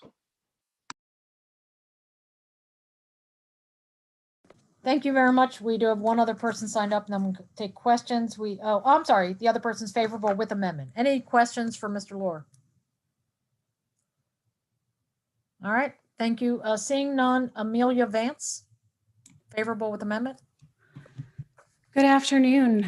My name is Amelia Vance, and I'm the Director of Youth and Education Privacy at the Future of Privacy Forum, a nonprofit organization focused on how emerging technologies affect consumer privacy. I was honored to serve on the Maryland Student Data Privacy Council, and I'm pleased to provide testimony on this bill. No other state has created a formal council to examine the implementation of student privacy laws, let alone a council made up of those most directly impacted. And I cannot applaud enough the legislature's creation of the council and the adoption of many of the council's recommended changes in this bill. These updates can help make Maryland's student privacy law one of the best in the country. However, I do urge the legislature to align HB 1062's definition of operator to the full definition proposed by the council. This definition was carefully crafted to ensure that companies have adequate notice that their products are subject to the law. Some companies are not aware that their tools are used in an educational context, such as general audience services used to assist special education students. This bill's current definition could compel companies to either ban the use of their products by schools or push companies to collect and link more identifiable user data to determine whether their product is used in Maryland schools. I also urge the legislature to ensure that the operator definition doesn't accidentally sweep in other entities. For example, it could potentially be read at the moment to include researchers, and it's important to ensure that education research, which is even more crucial as we measure learning losses and student needs during the pandemic, is not endangered. I applaud the provisions in this bill extending the term and scope of the council and appreciate the legislature's attention to identify best practice of transparency. However, as noted, the council scope was limited to providing recommendations on the student privacy law governing EdTech and not the laws governing schools. I encourage the legislature to task the council with this expanded mandate to examine the best ways to enhance transparency without creating an unnecessary burden on school districts. The new proposed requirements to report on digital tools could be useful, but many states have found their student privacy laws ineffective or worse, counterproductive by making transparency requirements so burdensome they drown parents in paperwork or take staff time away from serving students. Having the council provide expert recommendations on this topic could help ensure the right balance. With the recommended amendments, this bill will greatly strengthen student privacy protections for the students of Maryland, and I'm happy to answer any questions. Thank you. Thank you very much, and thank you for serving on the council. Did anyone have any questions for Ms. Vance? All right. Thank you all very much. Thank you, Delegate Jones. We're done with the hearing on House Bill 1062. We're moving to House Bill 1142 from Howard County. Delegate Feldmark. Thank you, Madam Chair. Thank you, colleagues, for your attention to this Howard County delegation bill. House Bill 1142 deals with what is one of the stickiest and most difficult and controversial issues in all of local politics, and that is school redistricting. And so we know that our boards of education deal with the challenging matter of school redistricting and do their best to come up with the best solution. That solution often is one that does not leave everyone happy. And there's not a whole lot we can do with that through state legislation to change that. But we do want to make sure in Howard County that at least everyone feels they had a chance to be heard. And so this bill would provide that in the school redistricting process, if the Howard County Board of Education is proposing to change from the superintendent's proposal, and that in that change, they move an area or redistrict an area that was not originally proposed to be redistricted, that there be at least one public hearing to give those residents a chance to testify. So what has happened is some changes late in the process come up after the public hearings have concluded. And then it's the first time residents hear that their neighborhood is slated to be redistricted, but it's after the public hearings have already occurred. So that is what this bill does. I ask for your favorable report and happy to answer any questions. Thank you. Thank you, Delegate Feldmark. Questions? All right, seeing none, we will move to the last bill for the day, House Bill 1166 from Delegate Ebersol. And thank you earlier to Delegate Jones via Delegate Griffin naming our timer for this afternoon. Delegate Ebersol, please go ahead. House Bill 1166. Thank you very much, Madam Chair. Thank you, members of the committee, for listening to testimony on HB 1166 on physical restraint and seclusion, creating some requirements for reporting and training. The United States Department of Education reports that in its report on physical restraint and seclusion that it should never be used except in situations where a child's behavior poses imminent danger of serious physical harm to self or others, and restraint seclusion should be avoided to the greatest extent possible without endangering the safety of students and staff. Schools should never use mechanical restraints to restrict a child's freedom of movement. As many reports have documented, the use of restraint and seclusion can, in some cases, have very serious consequences, including, most tragically, in some cases, death. There is no evidence that using restraint or seclusion is effective in reducing the occurrence of a problem behavior that frequently precipitate the use of such techniques. The foundation of any discussion about the use of restraint and seclusion is that every effort should be made to structure environments and provide supports so that restraint and seclusion are unnecessary. And that's all quoted from the Department of Education. To that end, House Bill 1166 would prohibit a public agency or non-public school from using physical restraint or seclusion with a student as a behavioral health intervention, except under circumstances as described. It would require that specific conditions would have to be met before restraint and seclusion are used. It would require a risk assessment to be completed for a student who has individualized education plan and will experience seclusion. It would require a report on the use of physical restraint or seclusion incidents. It would require the MSDE to develop an accountability system to measure compliance with regulations adopted on physical restraint and seclusion. It would require the state superintendent of schools to identify gaps in behavioral interventions and issue guidance on positive behavioral health implementation plans. It is my hope that these requirements will reduce the use of restraint and seclusion in our schools, and that those will only be used in the most necessary and appropriate of circumstances. I understand we have quite a list of people to testify today, so I'm going to conclude mine right there. Thank you very much. Thank you. Delegate Ebersol, I just want to quickly ask, based on things I believe we've passed years ago to try to limit restraint and seclusion, did those things work at all? And we still have a problem, or did they not work in any way? You know? I think I'm going to leave that to the experts to answer that question in this particular case. We have plenty of them. All right. Thank you very much. If there's no other questions for Delegate Ebersol, I'll pass things along to the Vice Chair.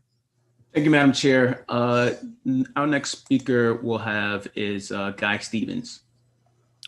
Thank you very much, and good afternoon. My name is Guy Stevens, and hopefully I'll be able to answer your question at least in part. I'm here today to provide testimony on behalf of the Education Advocacy Coalition. This is a coalition made up of more than 30 organizations and individuals concerned with educational policies for students with disabilities. The EAC strongly supports House Bill 1166.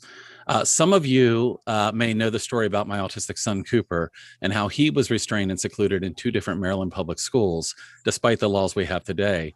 He was first restrained and secluded in the 5th grade. It was so traumatic that he was afraid to return to school, and subsequently we had to homeschool him for 2 years. In 2018, he decided he wanted to go back to school. He wanted to see his friends, and we supported that decision and worked really hard to try to help him be successful and worked hard with the school. But despite our best efforts, he returned to school, and over 15 days, he was again restrained and secluded about 4 occasions. This led to him again being traumatized. He spent the rest of his 8th grade year in a home and hospital school program and receiving therapy for trauma. So what happened to Cooper should not have happened, kind of to your question. Maryland has some of the strongest laws in the nation. According to Como, restraint and seclusion should never be used unless a student poses an imminent serious physical harm to self or others. And this is a really high standard. This is basically saying there's a substantial risk of death. The bar is very high, and that's for good reason. Restraint and seclusion can lead to trauma, injury, and as was mentioned, even death. So sadly, we find that, despite having strong laws, many children across Maryland are routinely restrained and secluded, even in situations that don't meet the legal criteria. In 2017, there have been people working really hard on this. Senate Bill 786 became effective. That legislation required the collection of data on the use of restraint and seclusion. And after 3 years, we know there's a problem, and it's a growing problem. If we look at the 2018-2019 data, there were 19,713 instances of restraint and over 9,500 instances of seclusion. If you add that up, that's over 29,000 life or death situations that were occurring throughout the state. It's astronomical. This is why House Bill 1166 is needed. We need to improve on the current legislation and make our schools ultimately safer for students, teachers, and staff. So the goal of this legislation is about accountability and oversight around the use of these interventions. I found out about that in my own story, but it builds on the existing legislation to add data verification, analysis, accountability. It's not just enough to collect data. We have to do something with it. And it requires the Maryland State Department of Education to make recommendations to reduce and eliminate these practices. They can have drastic consequences. There are also limitations put on seclusion, requiring that a licensed physician or licensed clinical psychologist or licensed clinical social worker be on site if those interventions are used, because they can be so traumatic and devastating to kids. So, and beyond that, it's requiring the superintendent to work with higher ed. We want to make sure the teachers are getting training in evidence-based trauma-informed approaches. So a little over 2 years ago, I made a promise to my son that I would do everything I could within my power to make sure this didn't happen to him or other kids like him again. And you're going to hear about the kinds of kids that this happens to through others today. I'm asking you to help him and help others with a favorable outcome for HB 1166. Thank you. Thank you. Questions, Delegate Lukey, excuse me. Thank you, Mr. Chairman. Mr. Stevens, thank you for your testimony and advocacy. Just a quick follow-up. The data you were citing, is that combined public and non-public facilities or just public facilities? That is correct. And what you will find, I'm sure that you've seen that report, is that about half of the instances come from our non-public schools, which serve a very small fraction of students. What I will tell you from my experience is that there are far better ways to work with kids that are having difficulty. If we're having crisis situations all the time, we're doing something wrong. So that is both the non-public and the public schools. And of course, the public schools we have broken down by district. The non-publics currently are all lumped into one number. And just to be clear, this bill, I mean, as I read it, it places strict limits on the use of restraint and seclusion. So it'd still be possible, but you'd have to have medical personnel present. You'd have to have limits on how long and the actual structure of the seclusion room. Is that correct? That's right. And of course, it builds on existing legislation, which was actually some of the better legislation in the country. I work now nationally on this issue, and I can tell you Maryland is ahead in many ways. But despite that, we're seeing very high rates of restraint seclusion. So we need to do more, and we really need more oversight. We need, if these things are happening, we collect this data, we know they're happening. We need to be providing guidance to help districts lower these numbers. Thank you. Mm-hmm. It was excellent legislation, Delegate Lukey. All right, Delegate Ebersol. All right, let's go into our next speaker. We'll have Rosemary Kinzinger. Hi, I'm Rosemary Kitzinger. I am a Carroll County resident and a mom of 4, 2 with disabilities. My oldest daughter, Marissa, I've spoken about before for other bills regarding to special education. She has autism, comorbid with some other disabilities. I am also now co-owner of Bright Futures, LLC. We are non-attorney special education advocates. And I would like to talk about my experience, not as just a mom, but as an advocate and what I've experienced with young children in our county and others when it comes to restraint and seclusion. I would like to note that the definition of risk of serious imminent physical harm to self or others is a very subjective term. Although it sounds like it would be, if a child has a knife and is threatening themselves or others, or God forbid has a gun or another item that would place serious physical harm to themselves or others, that is not how restraint and seclusion is actually being used.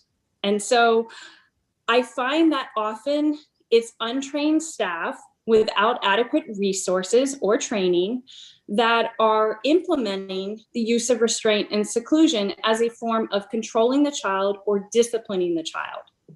And my experience has been with some very young autistic children in 6 and 7 years old who this was happening to regularly, despite having behavior intervention plans with positive behavioral supports listed and ways to de-escalate these children. They were being placed routinely in restraint and particularly in seclusion rooms. These are cinder block rooms. They're not friendly. There's an adult holding a very large door and locking them in there. There's a square on the floor, so when they calm down, they can place themselves, calmly in the square. And what in fact happens is I'm finding that these are behaviors that are escalating. They're escalating the child's behavior to a fight or flight. And these very young children at 6 and 7 years old started urinating and defecating in these rooms or in the hallways or removing their clothes and controlling the only things that they can control because we've now traumatized them. One small child in particular, I had permission from his mom to use his name, Jason. Jason at 6 years old, 40 pounds, autistic student.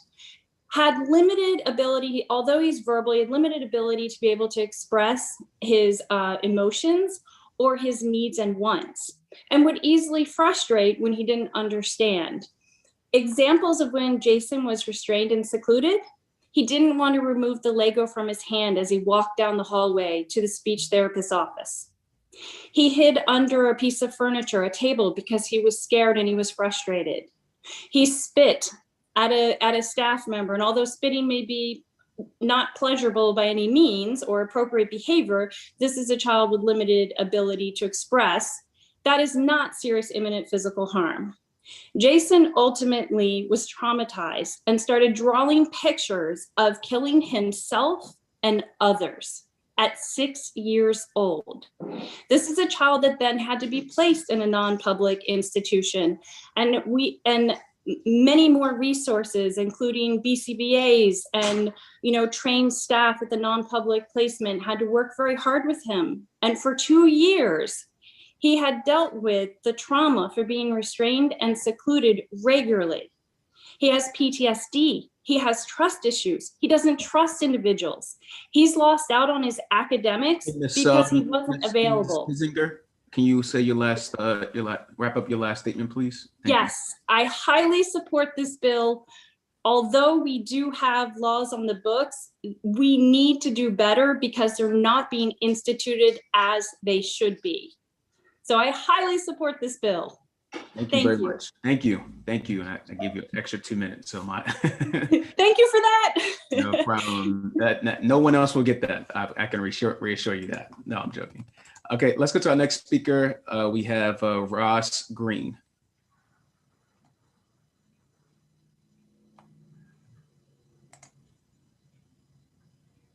Can we see if he's in the chat? I know he was trying to join. He was doing a training session So today. we can come back to him. Okay. Sounds Leslie good. Margolis. Leslie. Thank you. For the record, I'm Leslie Saad Margolis, and Managing Attorney at Disability Rights Maryland. Good afternoon, Madam Chair and Vice Chair, members of the committee. So I am we are joining the testimony of the Education Advocacy Coalition and the Maryland Education Coalition, but I'm here today in my capacity as a Disability Rights Maryland attorney. You have our written testimony. Ideally, you would have a panel of children here to tell you what it is like to be restrained and secluded. But the reality is the vast majority of children who are subjected to restraint and seclusion are elementary school age children, often even sometimes children as young as 3 and 4. Additionally, the vast majority of students who are placed in restraint and seclusion are children with disabilities, often children who are nonverbal and who are not able to come and tell you what the experience is like. And often, even if children are able to tell you about the experience, they're too traumatized to do so. So I'm going to take my time today to tell you about a few of the clients that our office has represented and be their voice for you. And I'm going to start by talking about a child I will call Danny, who was a second grader with ADHD, attention deficit disorder, who was secluded and restrained more than 160 times in a school year. He was, during one 8-minute restraint, he cried out and said, "You're choking me." But that did not stop the school from continuing to use restraint and seclusion with him. We represented Adam. I'm using pseudonyms for all of our clients. A nonverbal 6th grader with autism who was restrained and secluded more than 100 times, often multiple times in a day, to the point where he would miss hours of his school day. He would come home from school with scratches on his back, his shoulders, his wrists. And as the school year progressed, began to injure himself by punching himself in the head. When our office became involved and required this, or got the school system to bring in a behavior specialist, that behavior specialist was able to design a behavior plan and give him a means of communication. And unsurprisingly, things got better. We represented Trevor, a 9-year-old with disabilities who at the age of 8 was restrained and secluded more than 128 times in a 3-month period. So traumatized by these events that he had to be placed on home and hospital teaching until he obtained a non-public school placement. And then, things got so much better for him as well. We have represented children who have been injured, who have sustained rug burns, scratches, bruises, broken bones. We have investigated deaths in residential programs. And those are the visible injuries. Restraint and seclusion are traumatizing for the children who are subjected to it, for the people who engage in it, for the people who witness it. House Bill 1166 is the next step forward in building on what we have in place and continuing to reduce the use of these very aversive interventions. Thank you. Perfect. Thank you so much. We have one more speaker before we take questions. Ms. Denise Marshall, excuse me. I believe you just hopped on to onto Zoom just now. There we go. Want to mute yourself so we can hear you?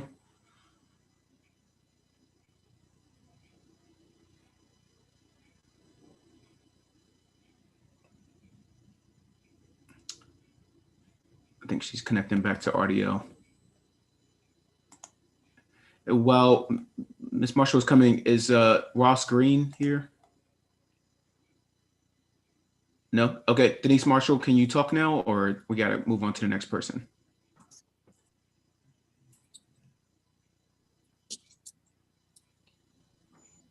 Okay, I'm going to ask a quick question while folks are here, and then we're going to go to the next speaker. Ms. Marshall, we cannot hear you at all. Mr. Steve, Looked like you might have heard me there. Yeah, I can. Go ahead. Okay. All right. Thank you. My name is Denise Marshall. I'm the CEO of COPA, the Council of Parent Attorneys and Advocates. We are a national advocacy organization that protects the rights of students with disabilities and their families. We have been working on this issue of restraint and seclusion for over a decade, and I want to join my colleagues in emphasizing the importance of the bill and the restrictions that are in there. I'd like to commend them for the hard work that they and all of you have done in Maryland. As many have said, you are far ahead of the curve against other states. I have submitted written testimony and also a copy of our recent report we did, but I want to just highlight a couple of things to emphasize some of the things that came up earlier in testimony. First of all, I worked as a positive behavior support specialist in Maryland schools for many years. I know exactly what happens in those situations. And I've seen, as Rosemary said, it's often a power struggle. If you look at the data, the students who are restrained and secluded the most are small children from the ages of maybe 5 to 8. The second thing we know is that the students who are restrained the most are Black and are children with disabilities. So we do have within our power, and I know Ross Green will talk about this, strategies to disrupt this, what we have called and we believe is a national crisis with no management plan, basically.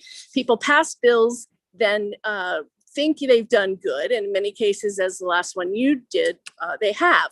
But if we don't look at the data and we don't take action based on that, and we don't drill down based on the data regarding disproportionality as is required under the IDEA, we're not going to understand the circumstances. If we just talk to the school personnel, for example, one of the first reports that came out in 2009 from NDRN and also COPA showed that students were doing things that started the cycle of control by school staff, so benign, such as blowing bubbles in their milk in the cafeteria. And that turned into a situation where this young girl who's 7 years old couldn't sit in that square Rosemary was talking about. She had ADHD, didn't understand what was being said to her. She was traumatized and she died because there were staff trying to make her sit on that square.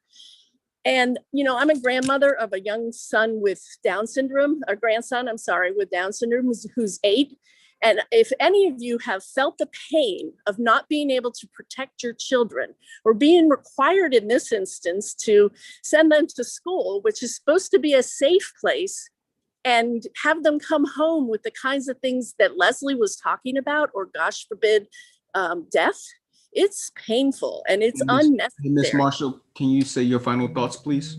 Yes, I just want to say, if you think it can't happen to your child or to a child or someone in your family, talk to the families of Cornelius Frederick, Max Benson, Matthew Goodman, Rosemary Waif, Bella Johnson, Jacob Bray, and the thousands of Ms. Marshall, that's your time. Thank you very much. We do have a couple questions. One comes from me first, which is, if someone can tell me the data on the number of restraints and seclusions that involved a SRO or a school security personnel or a law enforcement officer, is that data collected at all if they involve? I asked that very question of our county about I live in Carroll County, so for just Carroll County alone, I actually asked that question of our SROs. SROs in our county are not allowed to get into discipline issues with students, so they would not be involved in the data, at least coming from our county. I can't speak for other counties, but I was told if an SRO was involved with a student, there would be an incident report from the barrack or wherever they work. There would be through the police, not through the school system. So I'll let others talk about other counties, but for ours, I've actually asked that question. No, it is not in our data because they are not allowed to participate. These are staff members and students. Got it. Thank you very much. And I'm gonna ask if you're not a member of the committee to remove your raising of the hand. Only members of the committee can ask questions during public hearings. Delegate Wilkins for our next question. Thank you so much, Delegate Ebersol, for bringing this bill. I think this is such an important issue, and I did have the opportunity to serve on the Restraint and Seclusion Task Force several years ago. I think that the number that Ms. Marshall just shared is just staggering in terms of how many just young kids that are being restrained and secluded and how traumatizing that is, and race as well, and students with disabilities. I just wanted to really emphasize and ask you all to just provide a little bit more information in terms of this ban and the implications of having a ban, which I support and think is important, and how that would help teachers and other leaders to identify other more supportive ways, to help facilitate the behavior that they are seeking, rather than punishing Black students and students with disabilities in this way. May I answer, or are you going to throw it to someone else? I'm sorry. Anyone who's able to answer, Ms. Marshall, you're welcome to. Okay, thank you. So that's why the training is so important. And in this bill, my understanding is it's not an outright ban. We'd like to see seclusion outrightly banned in schools because there's not proper oversight. And it is one of the, being locked alone is known as one of the most extreme forms of torture. But in order to do anything, teachers have to be empowered. There have to be strong restrictions in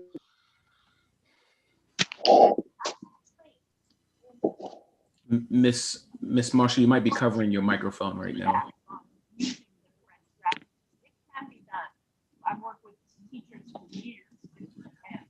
Miss Marshall, we can't hear you right now if you're listening. Can I add something while we wait for her to? Sure. Thank you. Go ahead. Mr. Okay. Yeah. So I was going to add, and of course, Dr. Green will hopefully be joining us here shortly and be able to talk a bit more about the training. But you're absolutely right. Even on the national level, there's right now the Keeping All Students Safe Act, which will likely be introduced, which would put a full prohibition on the use of seclusion. What we're looking to do is limit it to just a very small number of schools in the state that have appropriate staff on hand to work with children. It is very traumatizing. I can tell you from my son's experience, there is nothing at all calming about being thrown into a room against your will and having the door held shut. A seclusion room does not help a child to regulate. Sometimes it's like, well, they need to go in there to regulate. That does not help. Imagine yourself being thrown in a room and having the door held shut. So it absolutely is critical that we get the right type of training. I've actually reached out to the Maryland State Department of Education about different training alternatives. And the important part of this bill, of course, is that it introduces this idea that we need to bring the right kind of training, because I can assure you there are better ways of training. We in Calvert County had a big problem with restraint and seclusion, over 750 instances of each. In prior years, we introduced new training. We cut it down to about 70 of each in the last recorded school year. So it's absolutely possible to stop these things. Anybody that tells you otherwise just hasn't seen the way that we can work with kids. So I'll just add that. I know that Denise had gotten stuck there on her audio. We're gonna move on to the next panel. So thank you all, and thank you, Delegate, for your question. The next question we have, the next panelist we have is Daya Webb. Hi there. Good afternoon. Hey, good afternoon. I want to thank this distinguished committee for listening to this really important topic. I've advocated for a lot of education policies, and this one is different because this one really hits home and close to home for us, very hard. I'm the mom to two boys, currently 17 and 15. In 2013, my oldest son, who is hilarious and handsome and athletic, really a great person, was restrained outside of his math door because he didn't want to go into math class. And he was actually being pleasant. He was skipping around, but he was anxious about going to math. So I wanted to explain that piece of it because that's not an appropriate use of what the policy we even currently have in place. And what we saw happen after that impacted our family for years. It's been 5 years since then, and that's 5 years of intensive services, intensive therapy, non-public placement, another school placement before that. And so what we have now is gained back the progress from where we lost. In the 6th grade, he was functioning as a 4th grader. And we're back to that now. But I wanted to let you guys know that it is something, as you heard Guy say, that affects thousands of families in Maryland. Thousands of families kind of going through what I've been through in my family is unacceptable to me. I wanted to introduce Sam to you guys today. So we pre-prepared a video with Sarah in the Ways and Means office because Sam's interested in a little bit of self-advocacy, and he really is interested in protecting other kids from this happening again. It's very hard for him to talk about this event, but you'll see him now telling his piece of the story. Remember, part of his disability is having to memorize language. And these are his answers and his experience to the best that he can relay on video. Our family implores this committee to come back with a favorable report for this bill. House Bill 1166 will protect thousands of kids every year. Thank you. Sarah will share the video now, of which the chair of this committee has allowed this exception.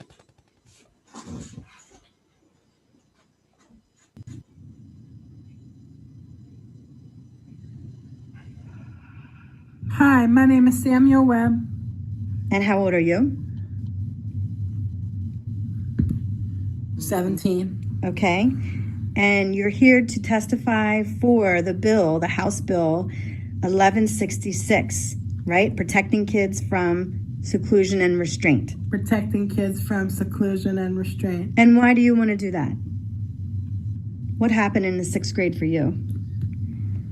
Just that one day. Tell us a little bit more. I don't want to tell it all. Of course not. Tell us what happened though. I was restrained. And how come? Because I didn't want to go to math class. Right. And how did it feel to be restrained? Not good. Yeah. Tell me the other words you were using. Terrified, scared. And how about the next day? Upset. Was there anything that you forgot how to do? Cook, learn, eat. What else? Drink. What about your words? Use words. And so what would you tell our lawmakers about restraint and seclusion in schools? What needs to happen? Teachers got to have better training. And why? So they can help kids better. Very good. So we ask this committee for a positive vote, a favorable vote for this bill. Thanks so much for listening to us. You're welcome.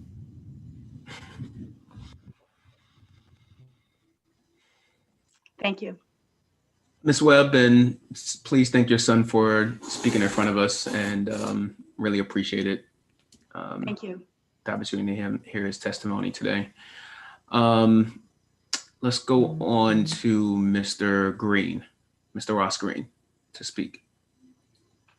Hi, everyone. I will be brief. I'm a clinical psychologist. I run a nonprofit called Lives in the Balance.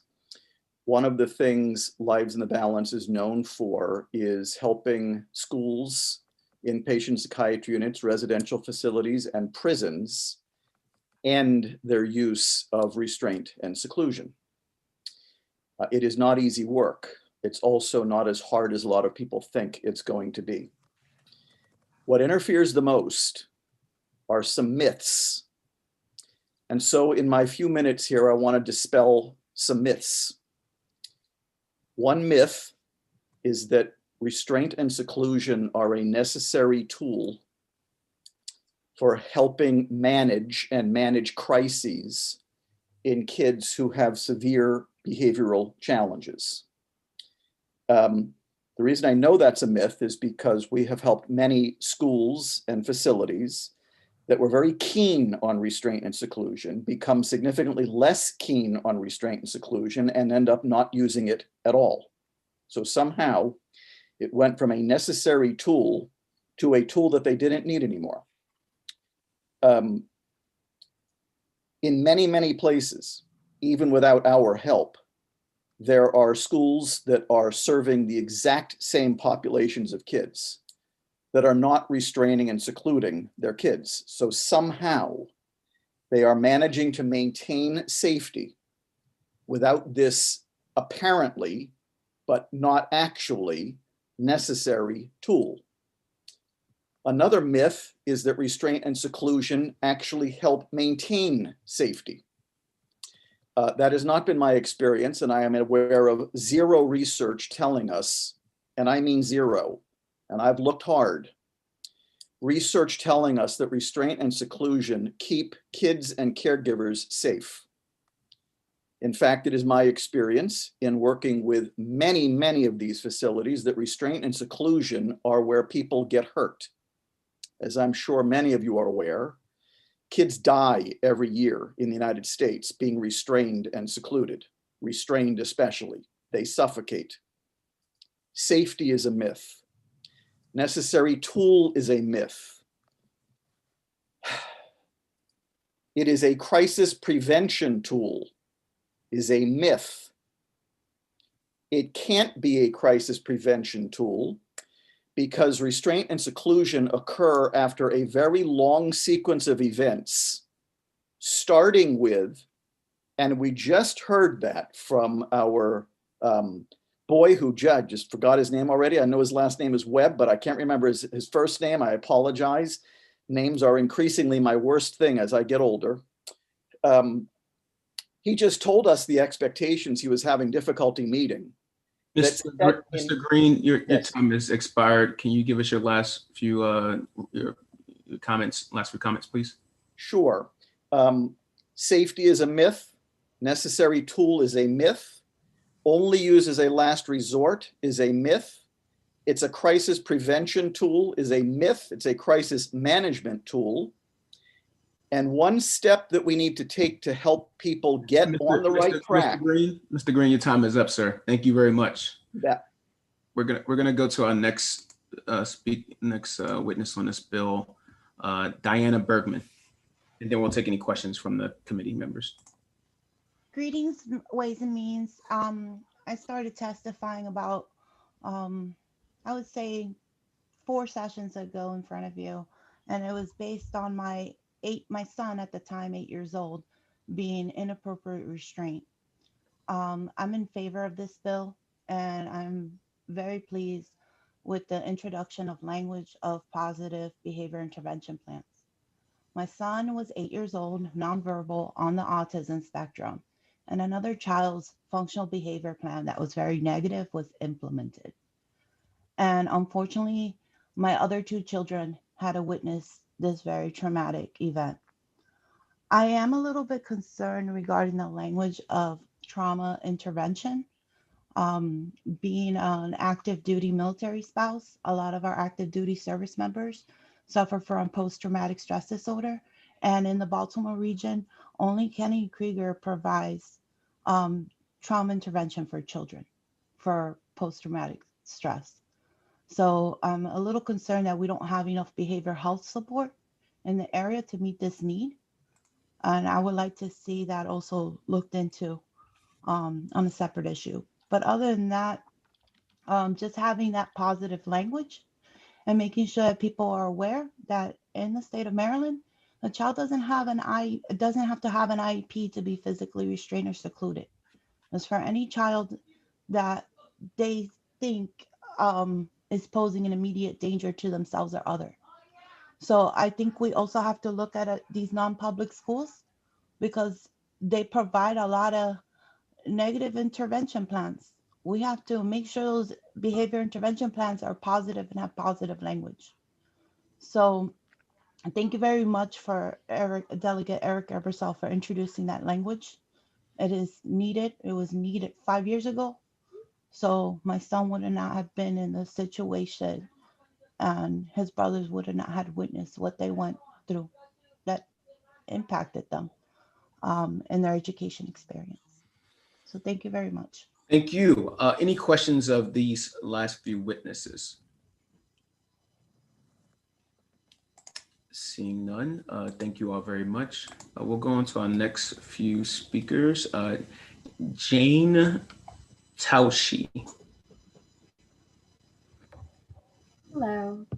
Good afternoon, Vice Chair and members of the committee. My name is Jane Tawedi, and I'm a student attorney with the Youth Education and Justice Clinic at the University of Maryland Carey School of Law. I testify today in support of House Bill 1166 on behalf of the Coalition to Reform School Discipline. The coalition is dedicated to transforming school discipline practices so that our children remain on track to graduate. The coalition advocates on behalf of students who are criminalized in and excluded from schools. The stigma and punishment disproportionately impact students who are Black as well as students with disabilities. These are the same students who are more likely to be secluded and restrained. Between the 2013-2014 school year and the 2018-2019 school year, the use of restraints and seclusion in Maryland schools increased by 350%. House Bill 1166 recognizes the severity of these responses and limits their use to when other less intrusive interventions have been demonstrated to be ineffective. Indeed, restraints and seclusion cause or exasperate trauma. As a result, these extreme responses are likely to have lifelong impacts on children, especially for those with disabilities and other educational challenges, as we've been hearing today. For example, in 2019, an 11-year-old middle school student with autism at Baltimore County Middle School was handcuffed by a school resource officer for 23 minutes as a form of restraint. He was later diagnosed with PTSD as a result of the incident. He committed no crime and he was treated as a criminal. This incident will live with him and his family for the rest of his life.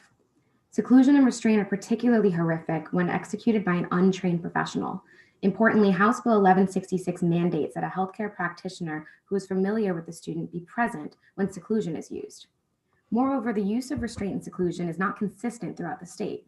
For example, Calvert County uses restraints 3.6 times more than Montgomery County. These dramatic differences indicate that some school districts use restraints and seclusion more reflexively than others. It is evident that different school districts use different standards when deciding to execute these extreme responses with little accountability. Significantly, House Bill 1166 expands the school district reporting requirements by requiring school districts to report on the policy changes made to reduce restraint and seclusion incidents in the prior school year. As for the following year, the data must include policy changes in the works to reduce such incidents and to increase positive behavioral interactions. Furthermore, the bill requires that all school employees who routinely interact with students be trained on these positive behavioral strategies and trauma-informed interventions. The bottom line is that our students need and deserve interventions that build them up rather than break them down, that educate, not traumatize. To be clear, the ultimate goal should not be to find improved ways to impose restraint and seclusion. Rather, the goal should be to create a holistic environment where positive behavioral interventions are at the forefront and restraints and seclusions are never used. For these reasons, the coalition urges a favorable report. Thank you. Thank you. Lily Rowe. Hello, good morning. Can you hear me? Yes. Good afternoon, I guess it's much later. So first I need to say I am a member of the Baltimore County Board of Education, but I am not speaking for the Board of Education. I'm here as an individual, and I wanted to explain what happened with my nephew. My nephew had been secluded a few times in first grade, and he was already attending a school that is, since he was 2 years old, for children who have disabilities. He has ADHD, and his level of severity, he has almost no impulse control at all. Whatever he feels he wants to do is, and he's very happy, but he's going to run around the school, do unsafe things. And they did a very good job with him without secluding or restraining until about first grade. And then his behaviors became more difficult to manage. So at that point, they restrained him, and then they asked for an IEP to put restraint, seclusion and restraint as a regular part of his IEP. And my brother and sister-in-law were very uncomfortable with this, and they didn't know what to do. And I contacted some special education advocates, And I said, what should we do? What is available?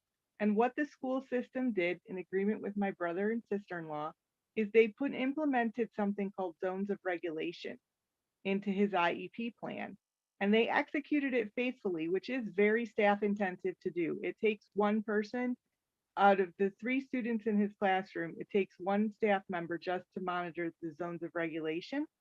And then for the rest of the other staff member is actually teaching the students. But with these accommodations, he has not been secluded or restrained even once in the last 2 years. And he is on grade level academically with his peers, even though he is often out of location and not doing what he's supposed to be doing. The zones of regulation give him tools that are not traumatizing tools. It's based on the reward system. And it's too complicated for me to explain in 2 minutes, but it works. It really does work. I had my doubts initially, but once I heard what it was exactly in the details and I saw what they did and that it worked, he has not been secluded or restrained since that time. And I really feel that we need to provide the staff in our schools, and we need to provide the training, and we need to give this a chance to work, because the amount of children who are being restrained and secluded is just too high. And that is something that should be used only as the absolute last resort in the most extreme of circumstances. No parent should be asked to have seclusion and restraint put on a child's IEP as a normal. Hey, Miss Rowe. Thank you. Thank you. Okay, our next speaker will have this Aaron Parsons. Good afternoon. Thank you. My name is Aaron Parsons. I'm a vice president for Kennedy Krieger Institute. I want to thank the chair and board for giving me the opportunity to support this important bill. You've got my written testimony, but there are just some comments that I would like to make. I want to really support the idea that we do have a start, but it was just a start. The legislation is good. The data collection was important, but we were just getting started, and we're trying to further this. So Kennedy Krieger is home to special education schools where we're committed to providing clinical and special education services to our students, but we're also committed to providing a safe environment for our staff and our students that they can share together to learn and grow. We've supported the reporting of data on the use of restraint seclusion in schools for years. The current system was very welcome. It provides transparency, but it doesn't provide the ability to analyze, formulate guidance, make professional development, or provide accountability. I have to also say that it doesn't include other critical information, such as the type of physical restraint, which can really vary broadly in its level of intrusiveness, or the durations for either one of these interventions, which we really need to know to fully understand it. As we mentioned, these are last resort techniques. They have to be balanced immediately against the risk of failing to intervene in the presence of imminent danger to a person. So because of that, we support oversight in the use of restraint and seclusion by licensed healthcare professionals who are trained to assess students' physical, behavioral, and mental health. These professionals have to be familiar with these interventions, and they need to be familiar with the students who are subject to these interventions. This can't be something that happens outside of the school. I also want to say it's really important for MSDE to be provided financial and structural support to help us increase safety. The expanded data collection is the beginning of meaningful analysis that's going to allow MSDE to develop guidance, professional development, and that accountability. Kennedy Krieger's met with the professionals at MSDE, and we understand that they have to be given the tools, both in personnel and infrastructure, that they request. An unfunded mandate will not provide students with what they need. And lastly, requiring public agencies and non-public schools to review, improve, and report efforts to reduce the use of these interventions is just the next logical step. We use a CQI process to review all aspects, and it's critical in our understanding of our success or our failure in treating and educating students. there's no program that won't benefit from this. Thank you. Our next speaker we'll have is Brianna Knowlton.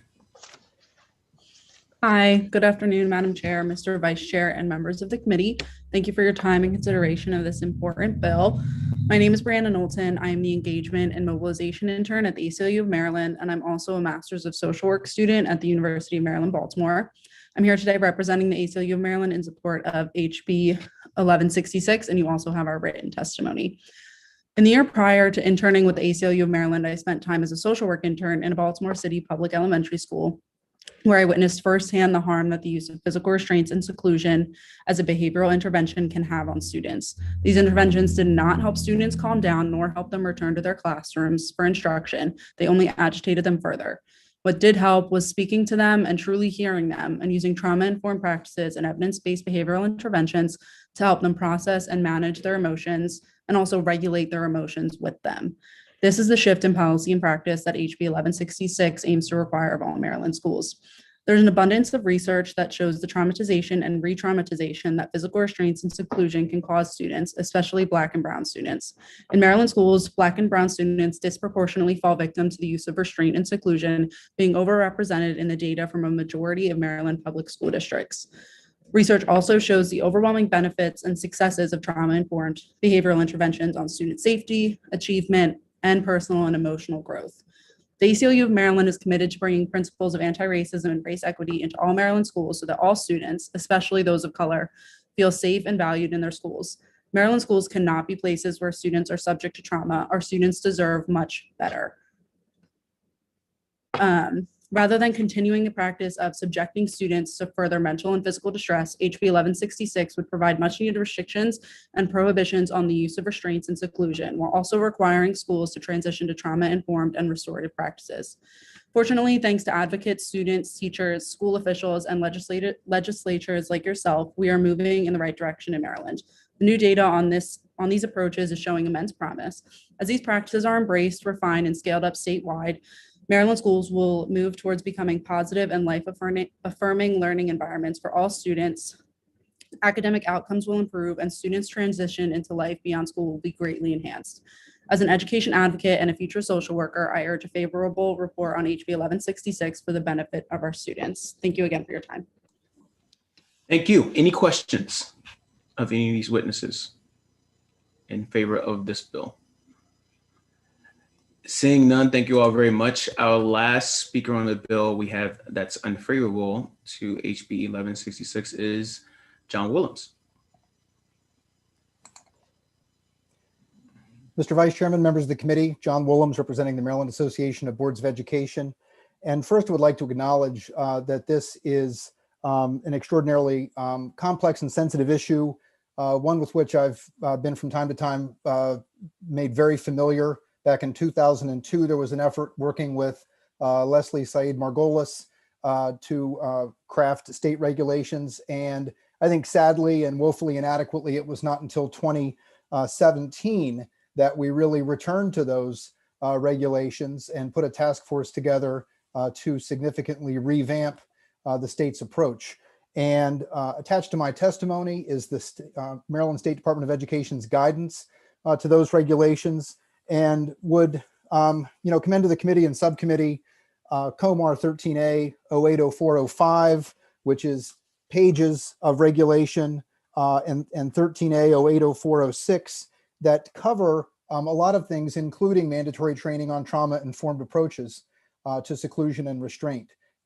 But what I'll hone in on right now is that this bill does not appear to preserve the tie to either the IEP or the behavioral intervention plan and the provisions of allowing the use of either seclusion or restraint in those plans and the parental consent that's required to do so, the training and the pursuit of other avenues of behavioral intervention before that. So the regs already include much of the intended thrust of this legislation, but I think are much more comprehensive in terms of creating alignment with the special education process of working with parents on those behavioral intervention plans and IEPs.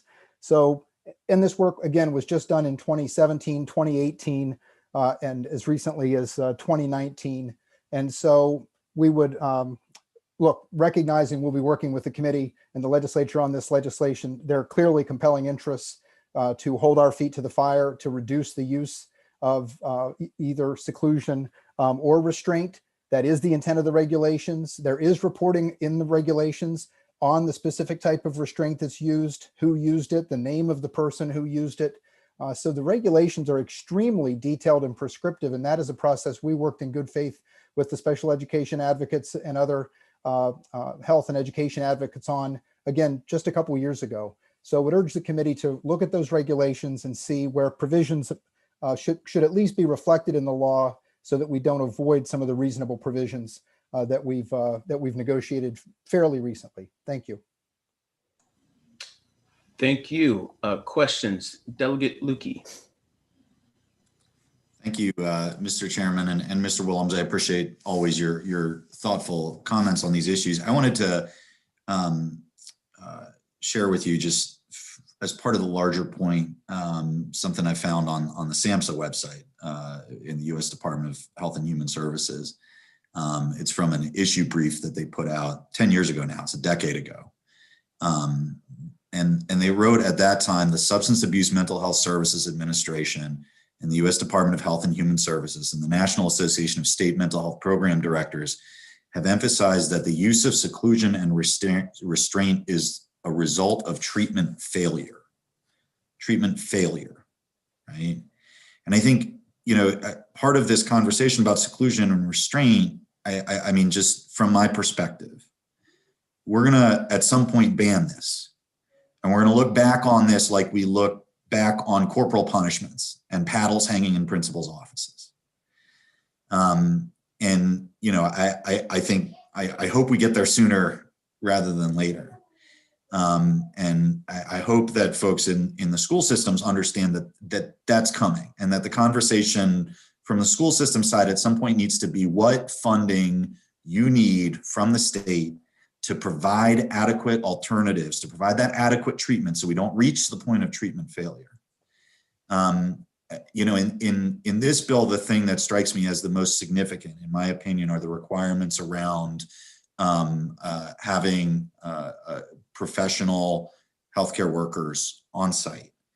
And so I want to ask if you have any specific feedback on that provision, because it seems to me that, you know, if you look through at a relatively surface level, the scientific literature on the use of restraint and seclusion in adult facilities, it's universally agreed that this is dangerous. So why would we not want somebody with a medical degree or a social work or psychology background to be present if these strategies are being used? Delegate Lukey, it's an excellent question, and one which we wrestled with just a few years ago. And I see Aaron Parsons, you know, on the call heard his testimony, and we did wrestle with the standards that could be accommodated by an institution like Kennedy Krieger that would be extraordinarily difficult for a school system to administer based on the general level of professional medical staff available in a public school system, other than perhaps an extraordinarily well-staffed alternative program. And so that issue was dealt with. And look, I think it does make sense. Does it work as a functional ban on the practice if we don't have that staff? It probably does. That raises other concerns that I think have been addressed by you and others on this during this bill hearing about the need for training for alternatives. Because if the policy, again, adopted only a couple years ago under state guidance and voluminous state regulations, has been to not only allow this process, but build a whole framework around using these tools, using these responses. A dramatic shift to essentially ban those practices, I think, would require quite a lift in terms of professional development around de-escalation, other professional strategies and approach. I follow Mr. Stevens and his work, and if, and admire folks who have devoted a lot of time to holding our feet to the fire to have us do better. But a lot of, particularly the use of restraints, are in the context of IEPs and behavioral intervention plans. And that doesn't appear to me to be reflected in this legislation. I appreciate that. And, you know, no matter how extensive that list is, bring us that list, because I don't think there's a member of this committee, Democrat or Republican, who's unwilling to try to get school systems what they need to support these students, right? But we need that list. And you know, I mean, to this issue of an effective ban, right? It's only an effective ban if the schools are either unable or unwilling to hire the personnel called for in the bill. And shouldn't the standard be the health and safety of the student and not a question of budgets? I guess that's a rhetorical. You don't have to answer that. That was a bit of a rhetorical question. Isn't that so? That is so. Okay. Delegate Hornburger for the next question. Thank you, Mr. Vice Chair. I'm a numbers guy, and it sounds like you've had some reporting that's mandatory, and it sounds like you've had that for a number of years, Mr. Williams, and that you've been tracking this along with making improvements in the process internally. So if you could, are the aggregate numbers up, down? Do they vacillate? Since you've implemented these new policies, where are we? So Delegate Hornburger, the numbers did go up between 18 and 19, and those are the only 2 years of data we have since the regulations were adopted. I do not have the professional wherewithal or data to align where training occurred and where data in a given school system. As Mr. Stevens noted, with training in Calvert County, the numbers dramatically dropped. And then there's always a lag between when that occurs and when the data shows that occurs. And so again, definitely want to do more work to see on behalf of MABE what's working and where, and how that can be reflected in any legislation that is enacted. Yeah, and if I may, if it's possible, could you get the members of the committee, especially the sub, the 20 numbers as soon as they're available, and maybe broken down by county? That would be helpful. Yes, we report all of that data to MSDE, and we'll have, you know, at least a half year of data for the 1920 school year. And so yes, I'll follow up with you on that. Okay, great, thanks.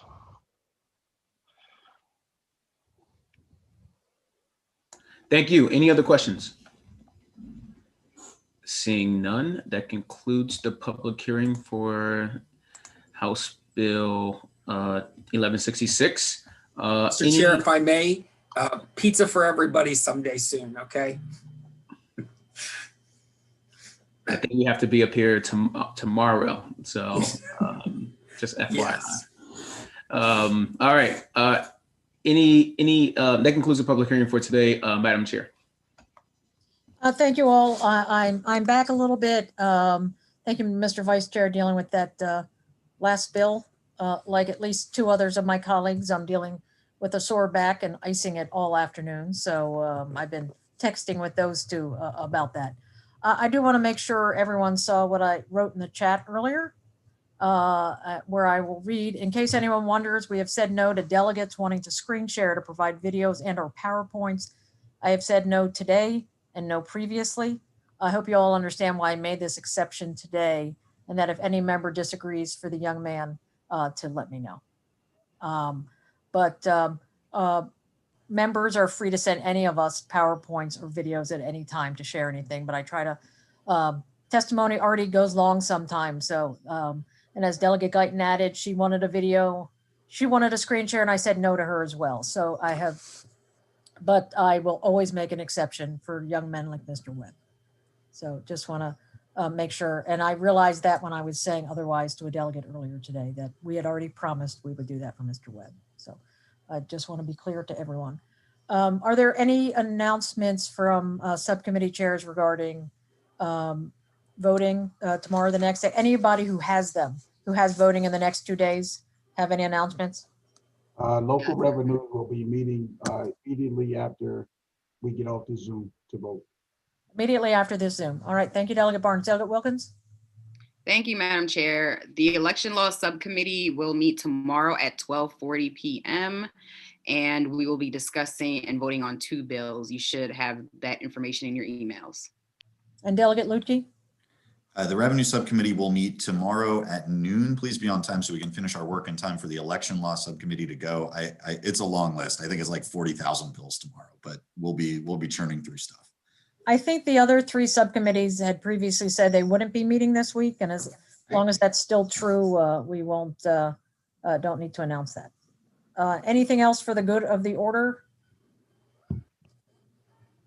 All right, thank you all very much, and see you all tomorrow.